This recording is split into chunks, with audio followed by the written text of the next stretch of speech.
am ready now.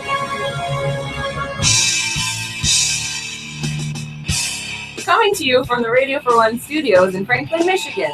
Welcome to the Detroit Cast. Big fan. Big fan. A show not just free of charge, but free of FCC regulations. And what can we expect? Surprises! Engineered by Jay Timko and produced by Eric Beatty.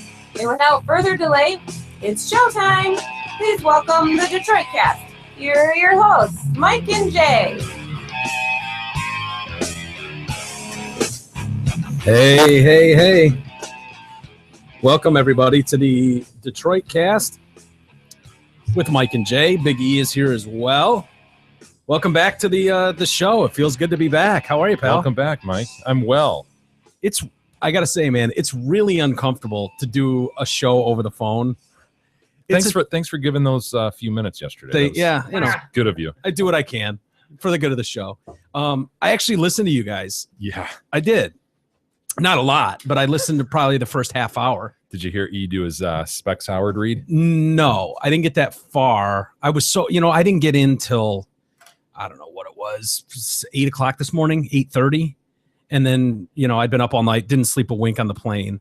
And it's hard to sleep on that shit. Impossible. Yeah.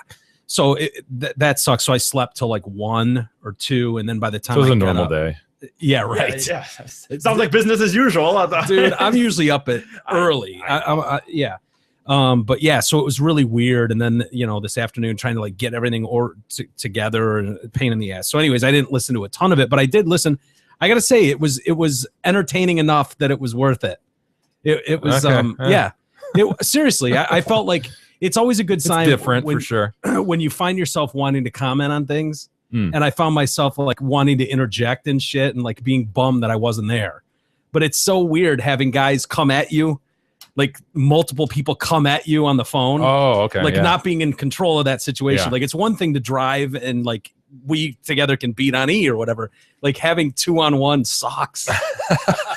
It's such being on the phone. The few times that you guys called me on the phone, not looking in people's eyes, just it is definitely different. Yeah, I don't think I've ever been on via phone. Yeah, you won't like it. It's weird because there's a delay. Can't really hear. You're kind of like what? And I could hear there was a slight second, and all it takes is a half a second or a second delay. I'd finish saying something, and then I'd hear myself finish saying it. And then you guys would respond, and I was trying not to step on you. Like it sucks. And then you're getting cut off, and then the phone goes dead a couple times. A pain in the ass. But anyway, it's good to be back here. Not good to be back in Detroit, but it's such a weird feeling to leave. I think it was 95 degrees when I left, palm trees and the whatnot. And then land in Detroit, and there's snow on the ground, and it's 30. Like. Coming in final approach, it's 37 degrees. You're and like, fuck! No! 37? What? Such an amazingly diverse country, though. When you go out west like that, you're like, wow, just the different landscapes you see. Yeah. Just amazing. Different he didn't terrain, really- the different. Well, I know, but if you were to I drive did. it, you've driven, I'm sure, over most of the country, different parts of it. Yeah. You're always struck by that. Like, wow, I'm in the same friggin' country, and this is so diverse. Drive down to South Padre once. Yeah. And what you see during that is It's weirder on the West Coast, even more so than like Michigan going down to Florida, where it's kind of a gradual. But go to the West Coast, and you're within 2 hours. You can literally go from skiing to surfing to like it's such a drastic difference. Like even going to the Grand Canyon from Phoenix, 30 degrees different. Like sweatshirt, coat. Beth is wearing gloves, and then a few hours earlier, you're in 85-degree weather. Yeah, you go from heat on in the car, dropping Beth off, to cranking the air conditioning. Yeah, exactly. Picking Beth up. Exactly. It's crazy. You guys like that I swear to God, that was an interesting wrinkle. Well, what was I supposed to do? I don't know. Climb the summit? Fucking go with her, and then wait for her to come down if you can't make it. Yeah, I just knew I couldn't, dude. I got to be honest, Mike. The phrase "man card" I think is thrown out a little too much, and it's a kind of cliche. I agree. But so don't throw it out. That phrase came to my mind. Why? Because when you were telling that story. Well, she wants to do all the touristy shit, and I don't want to do any of the touristy shit. Well, it sounds like you did the touristy shit, but you didn't do anything physical. I did do some physical though. What I'm not going to do is hike up a mountain without a path on it. And like, that's not good for anyone involved. I'm going to slow her down. I'm probably not going to survive it. And God, you act like you're 85 years old, man. I feel like I'm 95 years old. But yeah, in my current state, it's just not a good move. It's a health precaution. But yeah, it's weird being on a flight. Like our flight out there we were in the last row of the plane, which is right next to both toilets. Right. And it's amazing how much use those toilets get. And then there was a guy a black dude wearing sunglasses the whole flight. He must have made 50 trips from wherever he was sitting up front of the plane to the back, but not to use the bathroom, but just to like talk to people working there. Like the nicest crew in the world. And this guy's wearing a shirt, right? He's wearing a t-shirt that just says, "Don't ask me shit."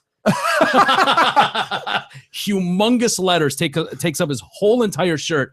And as we're coming in as we're flying into Phoenix, he's walking back and I see this guy. And I'm like, I keep telling Beth, this guy's awesome. Look at it. He's got full sunglasses on. Don't ask me shit t-shirt. This guy rules. And I love this personable. That's what's strange about it. A guy wearing that t-shirt. And he's back there. You know, when you get to the back of the plane by the shitters is where like the crew hangs out when they're not having to run drinks up and stuff. And they were the nicest crew. They couldn't have been more helpful. This guy goes back there and they're doing we're coming into Phoenix. We'll be making our final descent here. We'll be on the ground in about 25 minutes. So they want you to buckle up and sit down and shut up, put your seats up, your trays up, and drink service is over. And this guy comes back. He comes sauntering back there and he goes into the back cabin and I'm sitting right there so I can hear the whole thing. And he's like, yeah, man, this flight is killing me, man. I can't keep my legs and I need some alcohol. I need some alcohol, man. Whip me up something good. And the guy's like, sir, you know, we're coming into final approach. We've stopped alcohol service. He's like, yeah, but but I need something, man. Hook me up with some drinks. I can't keep my legs. So this is like the 50th time he's walked back and forth. The whole plane is having to see this "Don't ask me shit" shirt. Kids, everything. It's hilarious. And he comes back. He's like, yeah, I know. I heard the guy make the announcement too. But yeah, you just whip me up something cool. He's like, sir, it's federal law. I mean, we could get in a lot of trouble for that. He's like, nah, that's cool. I won't say anything. You know, just like a Jack and Coke or something. You know, I won't say anything. He's like, sir, you don't understand. It's federal law. There's absolutely no alcoholic beverages that can be served at this point in the flight. He's like, all right, I see. I get it. Give me a beer, then. That's for a beer. The guy's like, sir, I don't think that has alcohol as well, sir. He was bummed, and then he went back to his chair. It's like, really?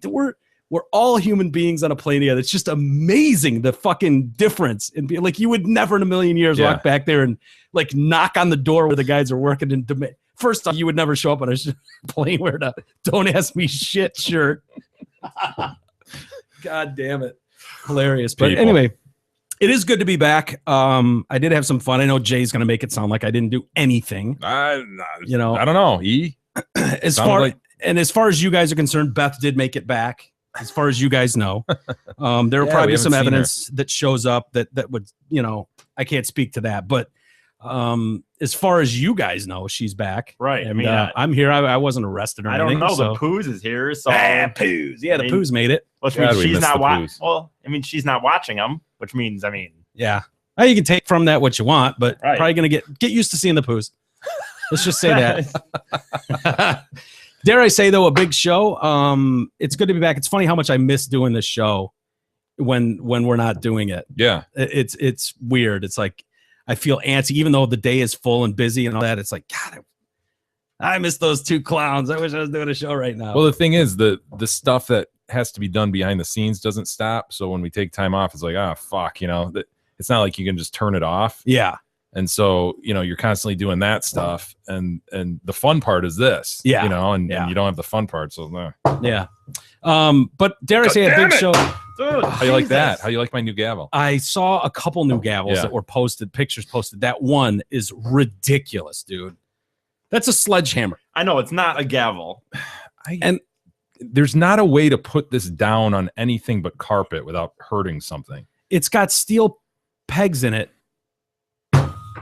Yeah, it punctures the wood. Whatever Yeah. I hit, it punctures. Yeah. And you don't want to brush up against it. It's extremely sharp. Extremely. The crown has spoken. Order, it says on it. Can you imagine somebody having to? I'm doubting that they engrave that, thing themselves. So I'm sure they Sending that out. sending it out, or Perhaps. go to a store and said, "Yeah, I need you to whip me up. What do you call? I'm trying to think what you call that. Gavel? Engrave. Engrave Yeah. something. That store in the mall, maybe, and be like, I need the thing that says the crown has spoken. Like, whatever. Order. Dude. Yeah, they don't care. They're like, whatever. Pay the $15 and we'll engrave it. It's like all those Taiwanese workers, making little rubber snakes. and- Taiwanese. Yeah. Isn't it Taiwanese? I prefer Taiwanese. I think Well- most of the world does too. Are you going to fight me on this one? No, I'm not. I just Taiwanese sounded weird. Yeah, It sounds like a- manufacturing everything from rubber snakes to double dong dildos. Yeah, you yeah, know, they're the just like, Taiwanese, of "Jeez, course." freaking Westerners. Sitting in the sweatshops for 10 Yeah. hours a day, and they're just like, just running double dongs down the conveyor belt. Jeez, man. fucking rubber dog shit. Yeah, fake vomit piles. Dude, Jay had I don't know if that wasn't that. I don't know if it was an email or not. I think it was, but we were talking about the idea. He was talking about how his wife doesn't like the show, or he said something, right? Wasn't it? My wife? No, not yours. There was an email. Oh, or yeah, something. yeah. And we started talking about these gavels because some of them, they didn't buy those. He made them. So Sitting in their wood shop, crafting these things. Yeah, Wife walks in, this dude, Sean's putting this thing together, the stainless steel thing. Like, what are you doing? Oh, I'm making Jay a gavel. Okay, I'm going to bed. yeah, that's weird. I'm That sure thing those is- conversations happen. this one will never break. No. This is an unbreakable gavel. It's reinforced seams. Oh, it's You could here to kill someone stay. with this. It's here to stay. Yeah. We got a lot to get Before to. you get to that, my microphone stinks. oh, come on. This son of a bitch talking into my microphone yesterday. Really? I don't Happens. like shuffling things up. Really? Dude, my chair feels different. Really, Microphone stinks. It does not not in the right- stink. fairness to E, my microphone was altered. My headphones were missing. So, I know how it feels. I know Well, how it feels. don't go away next time. Won't happen. Does it really stink? Yeah. Oh, come on. Well, did you shower today? You know how he spits on shit? Yeah. Smells kind of weird. Smells like E. It's so funny. You'll be just standing here like doing your normal prep and show stuff, and all of a sudden it's like you'll just get a whiff of something, and it's like, what is that? Who shit themselves? And it's like, oh yeah, it's E. He actually looks like he showered today. I did not. I didn't? rinsed. I did go in the shower, but I didn't use any soap. I did yesterday though. So He's that got the U of M tearaways today. Did you beat off today? God, you know what? I don't think I did. No, wait a minute. You don't think you did? No, I don't think I did today. That's crazy. What? Wow. That's crazy. I might have to do it twice tonight. I have to make up for lost time. Yeah. Well, we got a lot to get to. We got a Disney death, a frat death, a jogger death. All positives, I see. Lyndon B. Johnson and his Johnson. Yeah. We'll get to that. We got a Facebook apology, Crybaby Award, the suicidal pilot. A story that we touched on a while ago. A judge got into a fight with a lawyer, which I know how easy that is to do. So I don't blame the judge there. Adult circumcision and Dave Chappelle was heckled he was doing an international show. He was in New Mexico. Yeah, out of the country. Yeah, so which is weird. It was the night after I saw him in Phoenix. I saw Chappelle, and I'm gonna say, yeah. God, Yeah. it's got to be tough to travel. I mean, Yeah. you think that he's in Phoenix one day, then out of the country the next. and then the next day he was back in Texas. jeez. So you would figure, I don't know who's scheduling and booking this guy, but why he would do. I mean, the passport's involved and going through customs and all that shit to come right back and do it again the next night seems outrageous. But anyway, it was a good show. If you haven't seen, have you seen Chappelle? You've probably seen Not him. live. Not live. No. He's fucking huge now. Really? Like physically huge. Yeah. I'm like, yeah, he's Chappelle. I mean- oh, physically huge. Okay. He's physically humongous. Huh. Like not fat. Like you think of Chappelle as Super skinny. rail skinny. Yeah. He's fucking ripped. He's Really? got big fucking arms. What? Huh. Dude, it took me out of the show. We had great seats. My brother got great seats. They were like 5th row center. And he came out. It was just like, because I saw a promo picture for the thing and it was him like, and I was like, oh, they photoshopped him. Because he's got Really? these It's big that- arms. It's that different. Yes. Pull up a picture of Chappelle. maybe a promo picture from this current tour. And I couldn't believe it. I was like, that's photoshopped. It's his head photoshopped. And then it, like, the whole night, I'm like, this is just weird. I'm used to the really skinny dude. That's like when Carrot funny. Top got huge. Remember that? Like, why? Don't do that. It throws the whole thing off. It's weird. When you Google image Dave Chappelle right now, and you know how sometimes at the top of like, oh, pictures from 95, 2000. Yeah. One of them says David Chappelle ripped. And those are a series of pictures. You're right. Look at them, dude. Jay, look at these. Isn't it weird? It's not a great one, I guess. Oh my gosh. Let me see. That is weird. What's he doing? Doesn't it, like, he might be the first guy ever to get buff in shape and look bad. Yeah. He does not look good. It looks stupid, dude. I don't get the point of it. Yeah. Well, he's wearing a stupid vest and everything. Like, check out my arms. Right. That's I always joke. Me and my friends like to joke about what is the point? Have you guys ever worn a vest? Other like this, I haven't. Not like Jeans this. Hardware, we did. Yeah, we had an undershirt. So we're familiar with the vest. Yeah, we needed the vest with the pocket for our utility knife. The orange knife. Yeah, of course. And then our tape measure too. Yeah, that's right. And your cigarettes, but no, not like this though. Now we're at sleeveless. I just don't. I guess I'm not.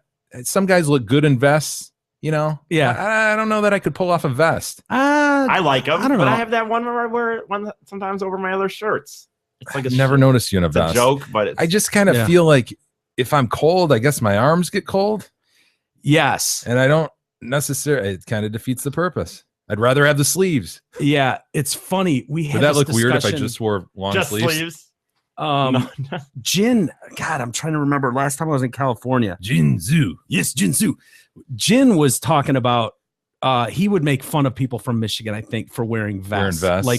Like the jacket vests. Yeah. Yeah. And he would say, like warm body, cold arms. Yeah. And I'm with you, Jin. I'm with you. I think that's what it was. I'll have to ask him. I can't remember exactly what it was, but there was this whole like ongoing for a week dialogue about the ridiculousness of vests. I think people just wear it for style because I don't understand the utility of it. It doesn't do anything. Oh, it's absolutely a style thing. Are you serious? It's totally style. I've got some though. No, but you see guys like standing outside at like soccer games or something on the sideline, like, with a sweatshirt on, then a vest, and they look like they're wearing it for warmth. But I do that sometimes. I've got some like North Face fleece or something. Yeah, exactly. Where I'm wearing long sleeves, but it's like a fall or a spring day where you don't need a jacket.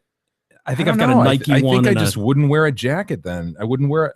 I don't know. Maybe I'm wrong on this. But they Maybe have I'm way pockets. off. They have pockets. So if you and not that you don't have them in your jeans, but yeah, I don't know. I've done that, and I'm trying to think if it's like a style. I don't think it's a style next time you thing. do it. Will you think twice? Just for me, think about this. Like, I will now. Really, is there anything to this? Do I really need this? Yeah, is this going to help me in any way? Yeah. It's a good point because I can't think of a good reason outside of style. And then give the thought. What I'd really like probably are just arm sleeves, long arm sleeves. That's where that conversation was going, because Beth was trying to find just sleeves to send Jin instead of the vest in lieu of a vest. Yeah, you can just buy a coat and cut them off. Yeah, and just sending him sleeves for his cold arms. Yeah, you can kind of do it, Jay. I had those ones for running. Do the Ellen Iverson thing? Yeah, I had the. You seriously have those? Yes. Oh my god. Arm things from here to here for running. Fuck. What? I only wore them because I can't think of his freaking name, but one of my favorite marathoners was always wearing them. I can't think of his name now, but he was a really good American. Yeah, I know. I just can't think of the goddamn guy's name. So you only wore them because this marathoner wore them. I mean, it did. When you did get to the point in the fall, it almost was like you could wear a T-shirt and then wear them, so you didn't have to wear a full-on shirt, I guess. I guess. What was this? I can't. God damn it! It doesn't matter. None of us are going to know who the hell you're talking about. Ryan Hall. Ryan Hall. Sorry. Yeah. Never mind. I take that back. American runner. Huge. Yeah. Huge. He is. Gotta love Ryan Hall in the Olympics, but anyway, there's very few people where someone gets in shape and they look better that you go, this just doesn't work. Carrot Top's a great one, where it's like that dude just looks weird, odd. He just looks fucking weird. Chappelle to me, maybe that's something you'll get used to, but it looks weird. Is it maybe a comedian thing? Like I don't know. You kind of like that gangly, kind of goofy thing up there. Yeah, and there are people what if that he just got friggin' buff? Yeah, it'd be standing weird up there doing. No, there are people that are meant to be skinny and gangly. E is one of them. Chappelle is one of them. I don't think you can go the majority of your adult life unless you're fat and then you lose weight. But he even that doesn't work, as we know with right. the supple, Reverend. Yeah, that didn't work for him at all. Yeah, Sharpton looks terrible. Almost we much nobody. prefer the mustachioed supple version. Yeah, agreed. So Chappelle, his comedy is great. He's coming to Detroit too. I think he ends this tour in Detroit. Okay. At the end of this month or next month. So if people are fans of Chappelle, they won't be disappointed. It's good. He gets into race things and he seems a bit more angry than usual. He's usually pretty happy-go-lucky. I know he took, when he stopped doing his show, part of the thing that he had a problem with was white people laughing too hard at race jokes. Where he was throwing around the N-word like crazy. Right. And then he was like, something hit me that these white people in the crowd were laughing too hard. It's like, dude, you're a fucking comedian, man. You want people laughing their balls off. You're saying something funny. I don't care what the topic is, but to get mad at your audience for people laughing too hard at it or the way they're laughing at it, funny is funny, So anyway, he got into it last night in out of the country. So I don't know if this is a different audiences around the world. Well, something might have been lost in the translation. Spanish is not his first language. No, not at all. He's got to do his whole stand. Imagine that. Going from English to Spanish, his whole stand-up in Spanish. They're trying to present it to the New Mexican people. Yeah, he probably has a translator on stage with him. And maybe that's where the disconnect is, that you're losing subtitles. Subtitles on a stand-up routine would be weird.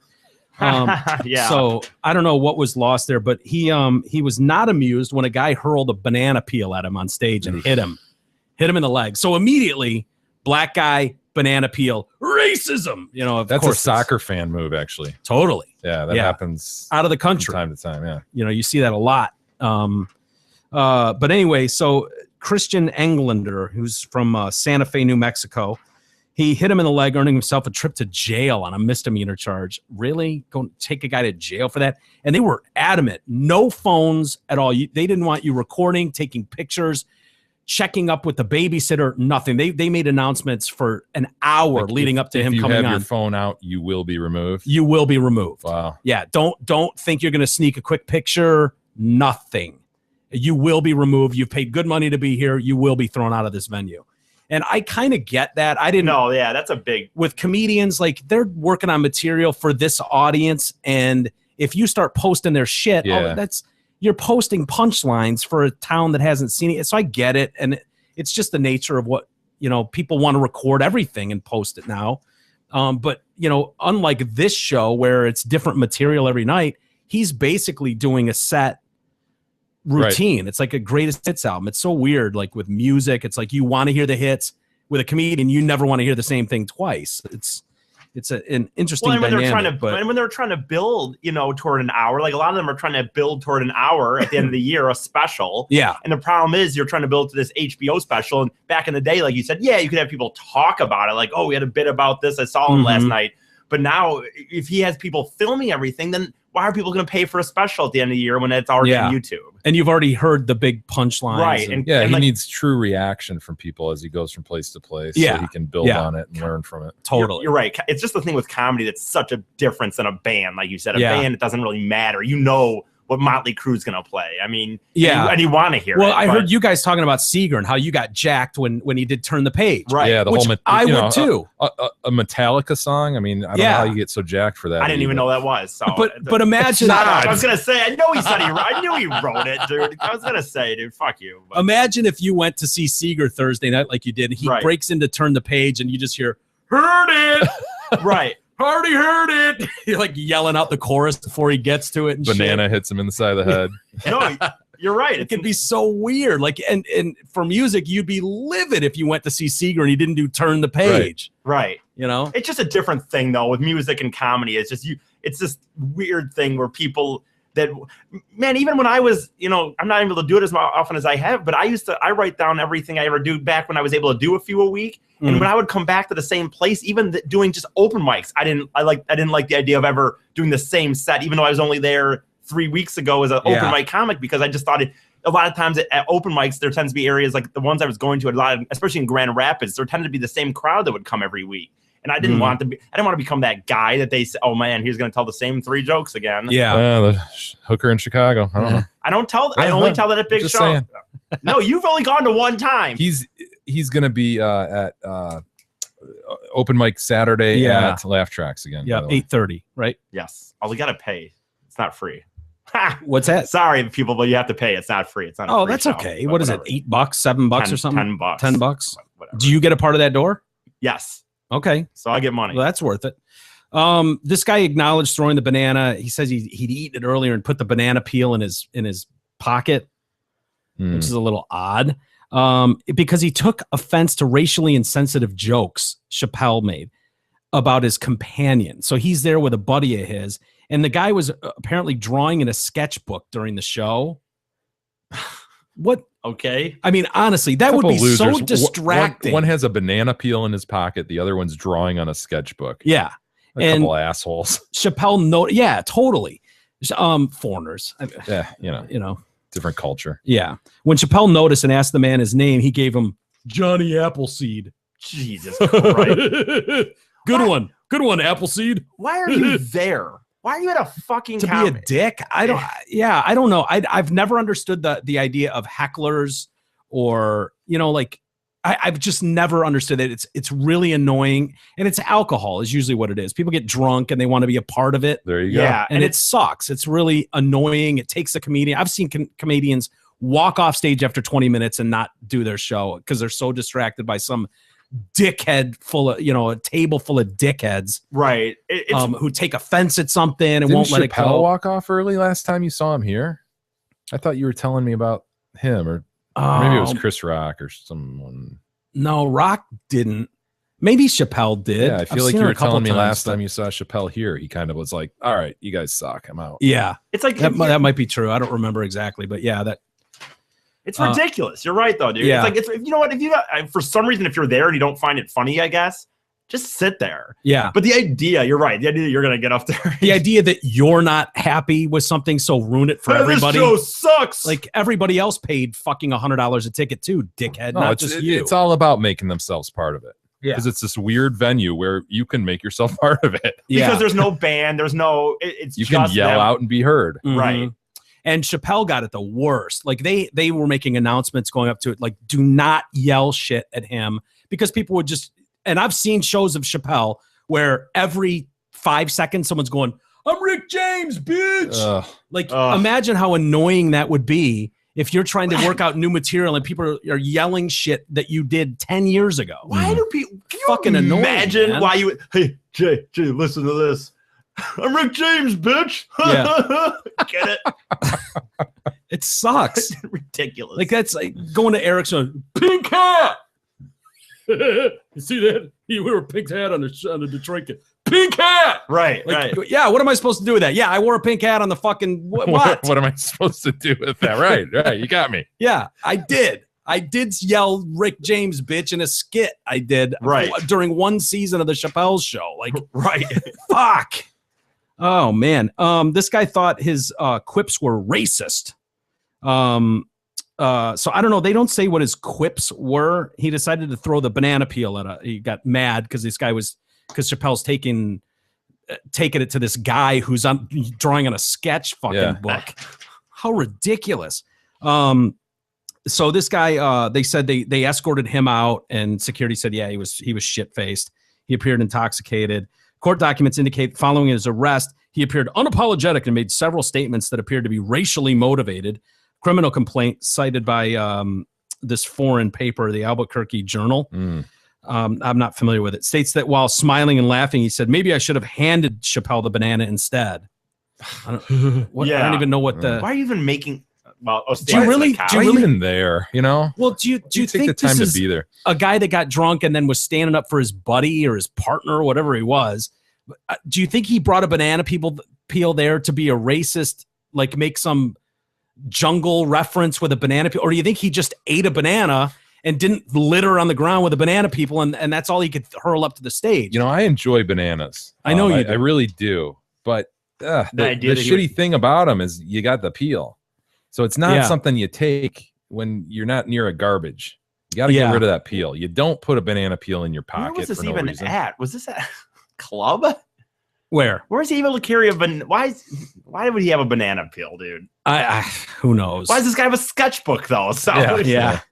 And Can't figure out crazy. Chappelle took issue with the fact that this guy hurled the fruit at him. It wasn't even fresh. So that was what Chappelle was pissed about. He's like, Damn, man. why you throwing a brown banana peel at me, man? Not even fresh. He said he said it was fresh, and he marveled at the fact that someone would carry a banana peel in their pocket. Why didn't he throw a good banana at me? Just the brown peel? Where's the rest of it? I'm actually offended by the poor quality of the banana. It was brown, man. I can't believe this is happening, but in all honesty, I've been expecting that banana for many years, Chappelle said. Jeez. Yeah, I just didn't know tonight was going to be the night. So anyway, he does do some good material on Michael Brown. Mm-hmm. Stuff that I don't agree with him on. Obviously, as a black guy, he's going to have a different take on things, but I still find it entertaining. I don't mind the fact that I know not everybody's going to agree with you or I on our views on certain things, but I've never understood that. We're like, oh my God, I'm offended at this. All of a sudden there's outrage. Like, I don't completely agree with his opinion. Fuck him. Let me ask you. I Telling jokes. got a question. Yeah, he's telling jokes. You're getting paid to be a smartass, essentially. Would you say there was more white people than black people in the crowd? And two, if that's the case and he starts saying stuff where it's maybe like, if it's against your opinion, I'm guessing it's more on the side of Michael Brown. Do people just start laughing because they don't want to look racist? Or people were laughing you know what I pretty mean hard. though? Like he was funny. He hit on some things that we've kind of talked about how racism is different nowadays. He's like just saying the N-word wouldn't offend me. He's like, people ask me, like, he's like, honestly, if I went into Kentucky Fried Chicken and there were 3 guys there with fucking hoods on from the Klan that were making it, and he's like, yeah, I need a 2-piece meal, and they were like, you want some biscuits and mashed potatoes with that, nigger? And he's like, people want to know how I'd react to that. I'd just be like, yeah, I thought it came with the combo. I mean, what the fuck? Yeah. Yes, I want mashed potatoes and gravy with that. I mean, the fuck? He's like, why would I be offended? They're the ones serving me at Kentucky Fried Chicken. They're the ones stuck at, Yeah. It's just a great take on it. Like, why would I give a fuck what these assholes would say anyway? Like, who cares? But it's a funny. If you like Chappelle, you'll like the set. But it gets back to what we've talked about 1,000 times. And I heard you guys do the story of Jamie Foxx yesterday. Mm-hmm. Have you apologized yet? I was looking at, because of the story you guys did, I was looking to see if you were in fact right. I think you're right. Now, normally I wouldn't agree, but he has turned into such a big A-list movie star from the Spider-Man movies and Annie, that he might very well have to. Right. I didn't think of the Annie thing. Is that out yet or just about to come out? It's out. Okay. Yeah. He's it was playing on the plane, as a matter of fact. A lot of pressure, I'm sure. Yeah, I hope to God he stands his ground, because I'm sorry, the jokes if that's all he said were those 2 jokes, first off, those were hilarious jokes. I like the second one. I agree. I like the second. Your balls while you still have them. Yeah, it's pretty good. Dude, that's funny. It's clever. That's funny. And the idea that that Bruce Jenner wouldn't be able to take that. Really, you're going to transition into a fucking woman, and you just think everyone's going to be on board with that? There's going to be no jokes about that. Give me a break. Pretty drastic, man. Yeah, I mean that's wishful thinking in a fucking fantasy world, dude. That's not going to be the case ever. I don't care how liberal this country is. That's not going to fly ever. You better be able to fucking man up and take that shit. I mean, dude, people are going to rag on us for shit. They're going to call E retarded. They're going to call me fat, and that's okay. That just comes with the territory. If you're going to try to be a public figure, or if you're going to be a monster public figure like Bruce Jenner, I know you guys talked about all this, but did you happen to see any of the roast of Justin Bieber? No. Do you want to hear some of it? Absolutely. God, I hate the Biebs.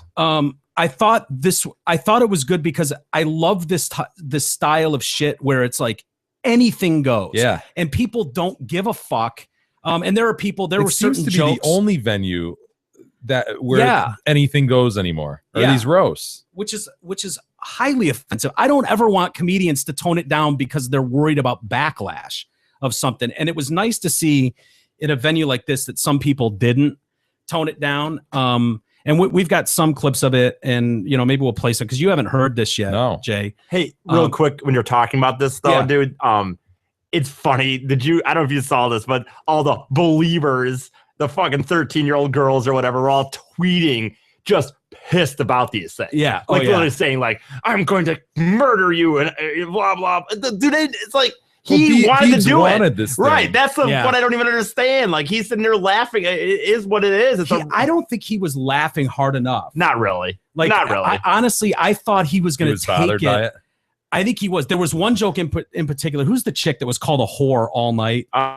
Natasha yeah. something. I don't know exactly. No, I couldn't pronounce her Doesn't last that name. always right here. happen when there's a chick involved? All of a sudden, she's just a bottomless pit hole. Oh yeah, and they I mean, fucking hammered her yeah. all night. I wasn't familiar with her, but she was funny as fuck, man. And she made some joke, and Bieber was just like, "Oh my god." I think you're probably referring to the abortion Yeah, joke. the abortion one. Yeah. Exactly. Okay. Pete Davidson, I thought was great. See the SNL guy? He's the newest cast member of SNL, and I figured his was going to be good. He let off the roast, which is a good sign. He's also a guy whose dad was killed at 9/11. I think he was a firefighter. I'm not sure. I'm I almost didn't know, positive so he was a firefighter, and this kid's like Bieber's age. He's like 22 or I'd have to look that he's up. young. I know he's young though. I know he's very so young. you can imagine in 2001 he was young. He was a young dude when his old man died. But that didn't stop anybody from fucking taking on him. And 9/11.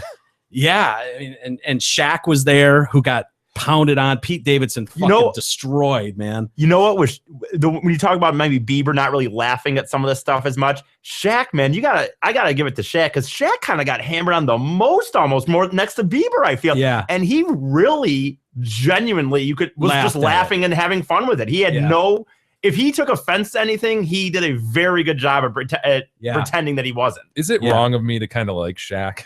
No, you know what? Is that Shaq's douchey of me? No. Okay. You know what's funny, Jay? I've always kind of just liked him. I don't. Yeah. Me too. I used to kind of not like him, to be honest with you. I personally think he's overrated, but I will say even last night, things like last night, watching him just have a ball with some of the stuff they were saying about him was really cool. Yeah, that says a lot when a guy like that can laugh at himself, Yeah. And he has to. I mean, you can't possibly, and with his size, he's such an easy target. Right. Up there, being a 7-foot black guy, he's going to be a target for things, like, well, let's play some of it. Which one do you want? You want to start with Pete Davidson? It's the newest cast member of SNL. I think he really kind of had a coming out party at the Bieber roast. Thank you. It's an honor to be at a roast hosted by Shaq's dick. Kevin Hart, a lot of small jokes. Wow, Ludacris and Snoop Dogg are here. If I was 38, I'd be freaking out right now. Kev, I loved you as Black Annie. You was so good. Ludacris! I don't mean you, I mean Jeff's career. No, man. I've been watching these roasts since I was 9, and what's happening to you, Jeff? You look like someone put Seth Rogen in the microwave. Martha, it's nice to see you interacting with black people for the first time since prison. That's really nice. Martha's so old, her first period was the Renaissance. What's up, Ludacris? What's up, man? You might know Ludacris from your mom's That's What I Call Music CD.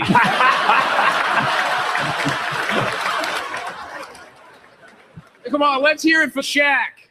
All right?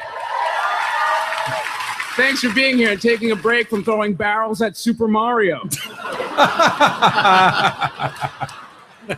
Wow. I'm sorry. That's funny. Please don't eat me. I'm so free. It's so big.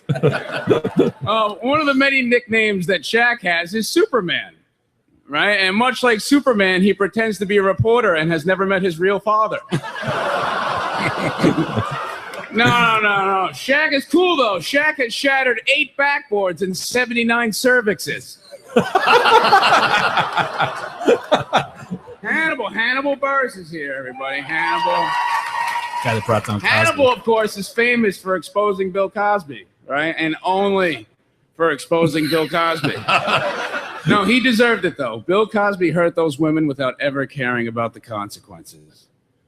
That Hannibal Buress would become famous. Snoop Dogg's here. Snoop, I love Snoop. You know, Snoop's son just got accepted to play Division I college football. Yeah. So Snoop Dogg found out he has a son. And now, speaking of someone who probably doesn't know he has a son, Justin Bieber is here. Justin, give it up for him. It really is. It's really so cool what he's doing. You have no idea how awesome this is. My castmate on SNL, Kate McKinnon, does a perfect impression of Justin. Perfect. Right down to the clit. Justin has a lot of tattoos. You have patience tattooed on your neck. And this doesn't count, right above his asshole. No, but Justin's fucked more models than bulimia. He's the only thing they swallow and don't throw back up. Justin, you know, I lost my dad on 9/11, and I always regretted growing up without a dad. Until I met your dad, Justin. Now I'm glad mine's dead. Was that the end of? Yeah, I think he does a little thing about Soul Plane or something. Yeah, so. yeah. Who was another good one? Jeff Ross. I mean, he's always good. Yeah, for sure. Do you want to hear that? Sure. You want to hear some Jeff Ross? Yeah. Here we go. How cool is this? Give it up for the Beebs, doing great so far. Fantastic. This is so fun. I never roasted somebody with a bedtime before. I got to give you props asking us to roast you. Ballsy move, dude, especially since you haven't put on an album in 3 years. Come on, Beebs, what are you doing with your life? If you listen closely, you can hear the sound of One Direction fucking your fans. A lot of believers are upset that Justin's never won a Grammy. Well, there's Martha Stewart. She can be your Grammy. Martha Stewart's here because Paula Deen refused to sit with this many black folk. What is this, the Comedy Central March on Ferguson? Martha, I want to fuck you so bad.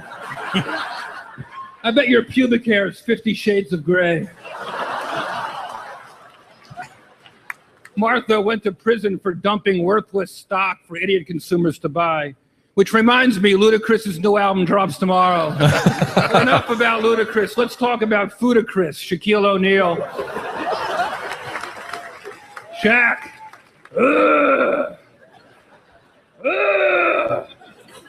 Shaq. I like to talk to him in his native tongue. Shaq was the original 2 Chainz, because that's how he was brought into this country. Shaq's dick is so big, he uses it as a selfie stick. Love you, Kev. You're doing a hell of a job as the host tonight, man. I really appreciate how funny you are. I really do. Kevin's a big star now, but he doesn't need private jets because he likes to be shot out of a cannon. Kev, we've been friends a long time. I want to congratulate you. I hear your girlfriend recently got down on one knee so you could propose. And how do you all make love? Puppy style? Chris D'Elia is here. Chris, how you doing, man? Chris is here because he's Justin Bieber's favorite comedian. Wow, what an endorsement. That's like being Shaq's favorite poet. Snoop, love you, buddy. Love you, man, so much. You look like a retired WNBA player. The only person that's inhaled more smoke than Snoop is Pete Davidson's dad inside the World Trade Center. Oh, shit. Pete was laughing his balls off of that. I'm sorry, Shaq. I know that was your favorite building to climb. Shaq, never forget. These are gorilla fucking jokes at Shaquille O'Neal. This is so much fun. I got to give a shout out to one of my favorite people ever, Dave Actually, Chappelle it's over there. fine. What's up, dude? Don't Yeah, be scared. Watching the roast, super big comedy fan, my friend, one of the greats. Yeah. Anyway, that gives you a taste of what it Good was. stuff. Yeah. But yeah, it's different, man. You would hope that nobody comes out. I guess there were some jokes they wouldn't let go. I think was it the Jenner ones. I think there were Jenner jokes in that You know what? roast. They were would, there, though. Yeah, Kendall and Ugh. one of the other ones. Yeah. But yeah, That's they probably why. any Bruce Jenner jokes I think they cut out. Come on. Yeah, isn't that bullshit? Why Yes. why is that a protected species all of a sudden? I don't know. What is the deal with that? Who do they? I mean, I guess we know they're big, but it's like, who do they? I just don't get it. Really? For what? Why? It's 'Cause she bigger had than sex- that. It's the agenda to have this shit accepted, man. Yeah. I just don't get I don't know. Maybe I'm too old to understand this agenda. I just don't get it, but whatever. Whatever. But you can't possibly think that you're going to transition from a man to a woman at 60 and there's not going to be any jokes about You're it. going to turn your dick literally inside out Yeah. and make it a vagine. Yeah. Try to have someone fashion something that looks like a vagine. Yeah. And we can't joke about that. Yeah. Nobody can kind of laugh at that, chuckle about it. Come on, You better have Brucina. your own sense of humor if you're going to pull that. I mean, you Damn, can't man. possibly think that. You're changing fundamentally what you are. Yeah. That is drastic. Yeah. I think we should be able to comment on that. Yeah. I think professional comedians that roast ought to be able to comment on that. Poke fun at that. Yeah. I mean, you take stuff that's going on, and the reason that jokes like that work is and taking on a public figure is because everybody can relate to who you're talking about. It's topical. If you're talking about John Stevenson down at the Ferndale bar who's done it, nobody knows who John Stevenson is. They don't give a fuck. So but when you throw Bruce Jenner out there as the poster child for it, all of a sudden everybody knows who the fuck what the references are. Bruce likes to enjoy the good things about being a public figure, but Yeah. apparently he doesn't want to take any of the Oh, bad. how about like hitting somebody? Maybe a fact that he's getting away with murder. I mean, allegedly. allegedly, Possibly. right? No, dude, they made 9/11 jokes about a guy's dad who died, and they can't make a goddamn transgender joke. Right. Yeah. It doesn't make sense Well, to it me. just speaks volumes about the individual. You know, you compare those two individuals. The guy gets a joke made about his dad who died. He cracks up dying laughing. Yeah. And then Bruce, they have to cut jokes. Yeah. What a fucking loser. Yeah, totally. Pete What Davidson a laughed weak harder. ass. He laughed harder than anybody on he literally doubled over and was howling at that joke Good about for him. I've got more respect for him than Totally. anybody there. and he's a early 20s kid. I mean, he's a baby. Perspective, everybody. That's Yeah. what life is all about. Exactly. Perspective. Exactly. Now you got a 60-year-old who can't take some healthy ribbing. I mean, you would think that It's clearly insane. He's about to whack off his cock. yeah, You know? yeah. No, you're totally right. Voluntarily. How dare you, Jay? That's offensive. That's very Insane. offensive. But it does seem like kind of a mental disorder. No offense, but if you're willing to chop off body parts and change everything about who you are, no offense, you want to do that, knock yourself out. But boy, oh boy, you can't possibly expect everybody's going to be on board with that. And you certainly don't want to take offense at it because that's going to turn on you at some point. You might get a little pushback now with people jumping out, but you can't possibly think that the majority in this country are going to be like, oh, right on, cool.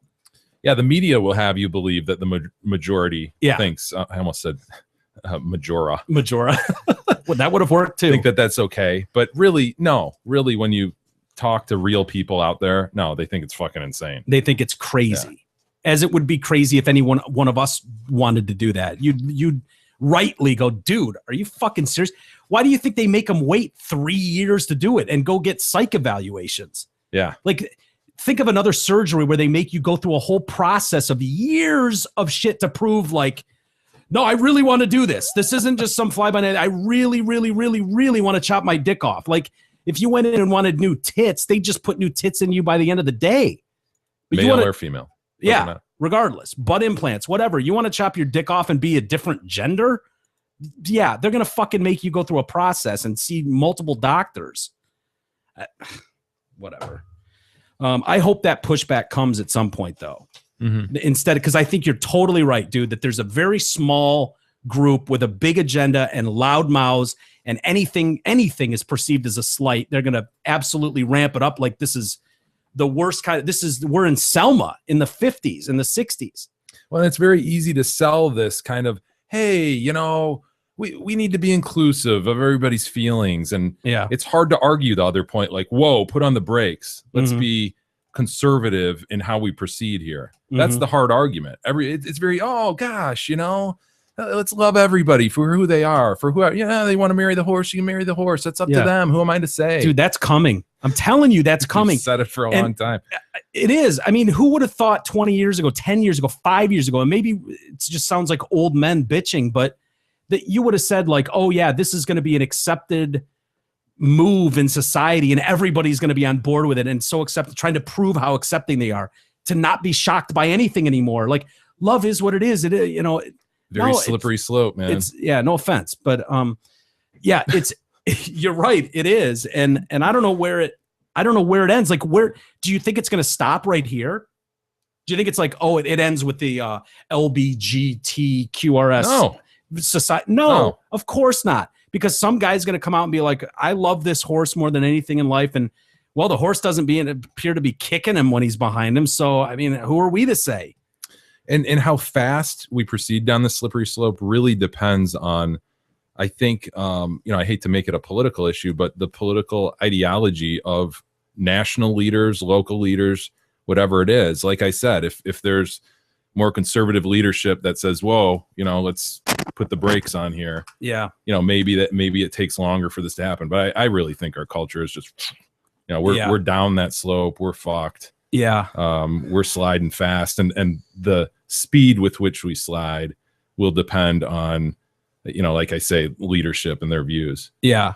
So I think the more liberal, and I'm not making a judgment here, but I'm just saying in reality, the liberal view is, hey, let's be inclusive and that sort of thing. So the more liberal our leadership is, I think the quicker we'll go into that sort of thing. Leadership is an interesting word to use, because what you see now is you see reactions to reactions. That's what you see, whether it's, you know, and I honestly, I haven't been following a ton of this, but I know the NCAA is in some shit because of some Indiana law about, you know, trying to force these fucking people with their religious beliefs to make gay wedding cakes and stuff. Like, to me, it's like, how about you stay the fuck out of it? How about you let that business die if society has such a problem with this? Let the market decide. Yeah, right. And you know how I feel about religion, but I feel like, you know what, if that's their thing and that's their belief, then who are you to fuck with that too? Why does that get thrown out the window so you can include everybody? Your belief is, why does your belief trump that? Yeah. I mean, they're both beliefs that, and when you're talking about religion, you might find it repulsive, then don't go there. Don't do business in Indiana. Why would you want to go there? Why wouldn't you go to, why wouldn't gay bakeries pop up? And no, like, dude, you know how I feel. I don't give a fuck. Some guy wants to marry a guy, girl wants to, knock yourselves out. I don't care. It doesn't personally bother me in any way. Like, to each their own. But I know there's a giant group of people that it goes against everything they believe in. And I don't think it's fair to just throw that all away and go, no, this is outrageous. And I think the reaction from leadership, they're not being leaders. They're reacting to a small group of people that go, this is bullshit. And again, it's easy for the one side to win out on that because it's very hard. You look like a dick. It's very hard politically to stand up against it. Right. Because you do look like a dick. And particularly to younger people, you look like fucking old white guy, conservative guy trying to stop and trying to be hateful and trying to not be inclusive. So it's a very, very difficult battle. Conservatives have. So and you know, I think personally I would respect more. It's like, hey, this law went into play. Now you're seeing leaders jump up and react to, like, try to make it appear like they're all inclusive too, and this is an outrage. We need to repeal this and blah, blah, blah, blah, blah. It comes down to money. It comes down to not wanting to get the NCAA tournament ripped out of your state. Like, that's what this comes down to. And that's why they give a shit. But it's all thrown under this, like, inclusive box. Like, oh, yes, we feel the same. Well, no, you don't, because your people have spoken. You voted on something. It went through. And now you're backtracking on all that. Yeah, everybody's trying to. Yeah. It wasn't me. You know? Leave me out. We need to fix this. It's just such a mess. Politics suck. Yeah, they do. They do. And leaders are the farthest thing from what's going on in any sort of politics. But I'll leave it with this thought, and I've said it before. If you want a certain agenda to go forward, that's the reason you vote for president. the presidential election. Everybody Yeah. kind of sits, oh, what does my vote matter? It matters because that president appoints federal judges for lifetime. Yeah. Those judges sit with their political ideology, either conservative or liberal or somewhere in between. They sit there and they can really Till they affect expire. society. Pretty much. Yeah. Those fuckers stay there Forever. typically into their 70s and 80s. Yeah. The 90s. Yeah. And they will stay longer, a whole nother term or two, just to wait out a president and get to the next one that agrees with them before they duck out so that What they a can be game. replaced. What a It is, racket. man. Ugh. That's the best argument for getting out and voting I've ever Totally. heard, by the way. Right there. Federal judges. Yeah. Their decisions mean something. You think a vote, it's like, what's the worst he could do? He's in office for 8 years if he gets reelected. He can appoint He can- judges he for can- He life can appoint a guy at Who- 50 who who's rule there for on 40 real years. issues. Yeah. Roe v. Wade is in place, since 1973. Yeah. Yeah. Okay. With a different makeup of that court, that doesn't happen. Yeah. So it has lasting legacy Enormous. implications. Enormous. Humongous. They could be there for 40 years. yeah. It's insane. Anyway, why don't we take a quick timeout and we'll come back and we'll talk about circumcision, All right. adult circumcision. Sounds great. Yeah. And speaking of judges, we got a judge. We actually did this story last summer. I remember it. Yeah. Yeah, so Judge did got I. in a little fight with a lawyer. Yep. And Little argument turned so- physical, maybe. I don't know. yeah. And it's going to he's in front of a panel now deciding his fate. So we'll get into all that next. The Detroit Cast continues after this short break.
Hey there, DetroitCast listeners. It's Steve Gabarra, the general manager at Zott Ford and Holly. We keep things simple, like 1, 2, 3. So for a limited time, you can 1, lease a 2014 Ford Focus for just $123 a month. 2, lease a 2015 Ford Fusion for just $123 a month. Or 3, lease a 2015 Ford Escape for just $123 a month. It's as easy as 1, 2, 3. Or should I say $123 per month when you lease a Focus, Fusion, or Escape from your friends at Zott Ford. Check out our massive inventory at zottford.com. SZOTT.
The Detroit Cast continues now, bitches.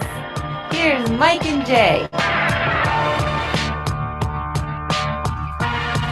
Alrighty, welcome back to the Detroit Cast on a Wednesday with Mike and Jay. Big E is here, of course. That Pews is here. You just had to look at the screen, didn't you? Yeah. What day it was? Dude, Yeah. it's always Isn't it weird? You off. just flew in this morning. I know it is, but A I don't know disjointed why. Day. I don't know why that is so confusing still to me. Like recording on a Tuesday for a Wednesday, it still throws me off when we're doing stories. Oh, the trial begins Thursday. It's like Friday. I Wait, know. what dude. day? It's just one day off, but It throws the whole calendar in my head off. I mentioned that I had listened to you guys yesterday, and one thing I did notice was that it sounded like I was here at times. It was really odd, and yeah. usually- You know what? Kadog set up the screensaver that went out as the Kickstarter reward. yeah. And if anybody out there got that, they know that there's some special features to that where you can play some audio. Yeah. So not that audio. What was that? Nor So yeah, we figured How is it? Honestly, it sounded to me like you were firing it. yeah, I was. How were you doing that and driving the Well, conversation? I'm pretty talented. Ambidextrous? Ambidextrous? I'm very, very talented. Yeah. I just had the screen in front of me. And so you're just clicking. I noticed you misfired a couple times, but whatever. One, I think. One. I heard. it. Vagine was right under yes. Yeah, I know. You didn't have me say very much. I mean, as opinionated as I can be, I really kind of kept to myself and let you run the thing. I think it was you had your fingers crossed on something regarding the McDonald's breakfast, if I recall. Yes. I think you were pretty hopeful Yeah. that something would go right with that. Yeah. Other than that, you were pretty just yes. You agreed with a lot. yeah, I which is odd. I was gonna. gonna ask you to confirm that Jesus Christ has died for your sins. Oh, you and, were. yeah, were and you? you were gonna answer yes to that. So we were really gonna lock you down on a few things. Yeah, that would have been good. No, that's good. That's good. You should go there. No, it's funny that screensaver, by the way, is really badass. Yeah, it is. It came out really cool, and I think we've got to offer that at some point to everybody. Yeah. We've got a new website coming, and I know we don't want to. It's frustrating. It's frustrating. Yeah. What is this? Is this February or January? This or? is so long in the making. Yeah, it is, but it's close. It's Yeah. close. We're getting close, and I think we should throw that up there for people. I think so too. K-Dog built it. He's still an asshole, but he built it, and he did a pretty stellar job with it, I got to admit. You Yeah, know, as it's a much as cool I'd like to rag on screensaver it. as it is, and then it's got this feature, like I say, where you can toggle into this Message board. message board where it's just a bunch of words. Well, like a soundboard. Yeah, Right. soundboard. Soundboard, boom, yeah. boom, boom, Message board, yeah. and me, Soundboard. Mike, and E. You can hit all our various sayings, and Do you have one up? I do not. I'm No. sorry. It was on. I Was have it to on wait K-Dog's? for 3 more minutes for my thing to die. Gotcha.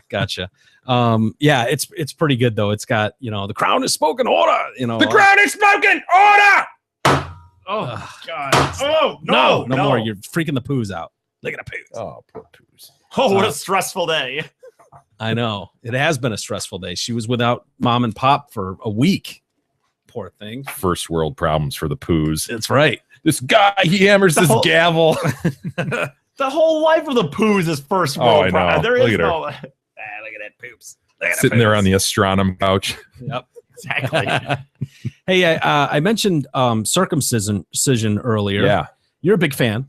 Big I am fan a of the fan. Circs. I know that's a bit of a controversial topic lately in the last 10 years. crazy? It's become one of these things that I think a lot of parents kind of stress out about. Do you think it's more religious based, or do you think it's more health based? No, I think I think it's just kind of like a cultural norm based, really. Yeah. Is what people struggle with. Like, why am I doing this to my kid? I read all this stuff and now I'm second guessing whether I should do this because it's not necessary. It's sort of like declawing your cat.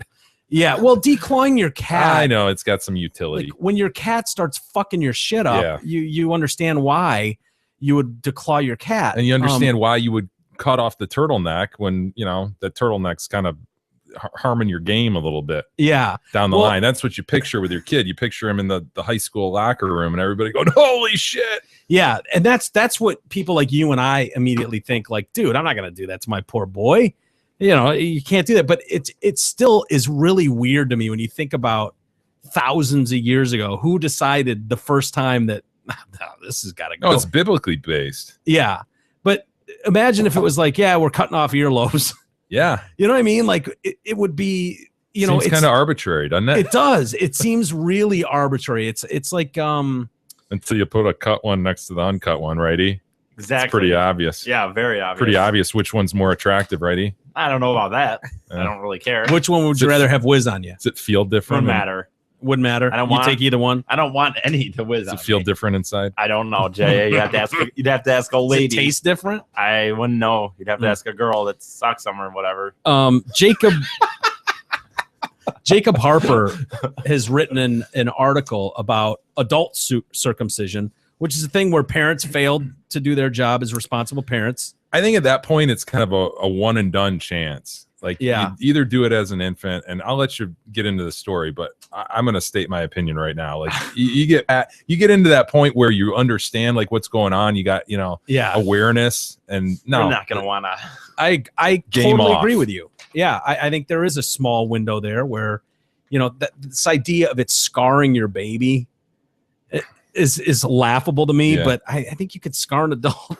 You start fucking around with it later in life.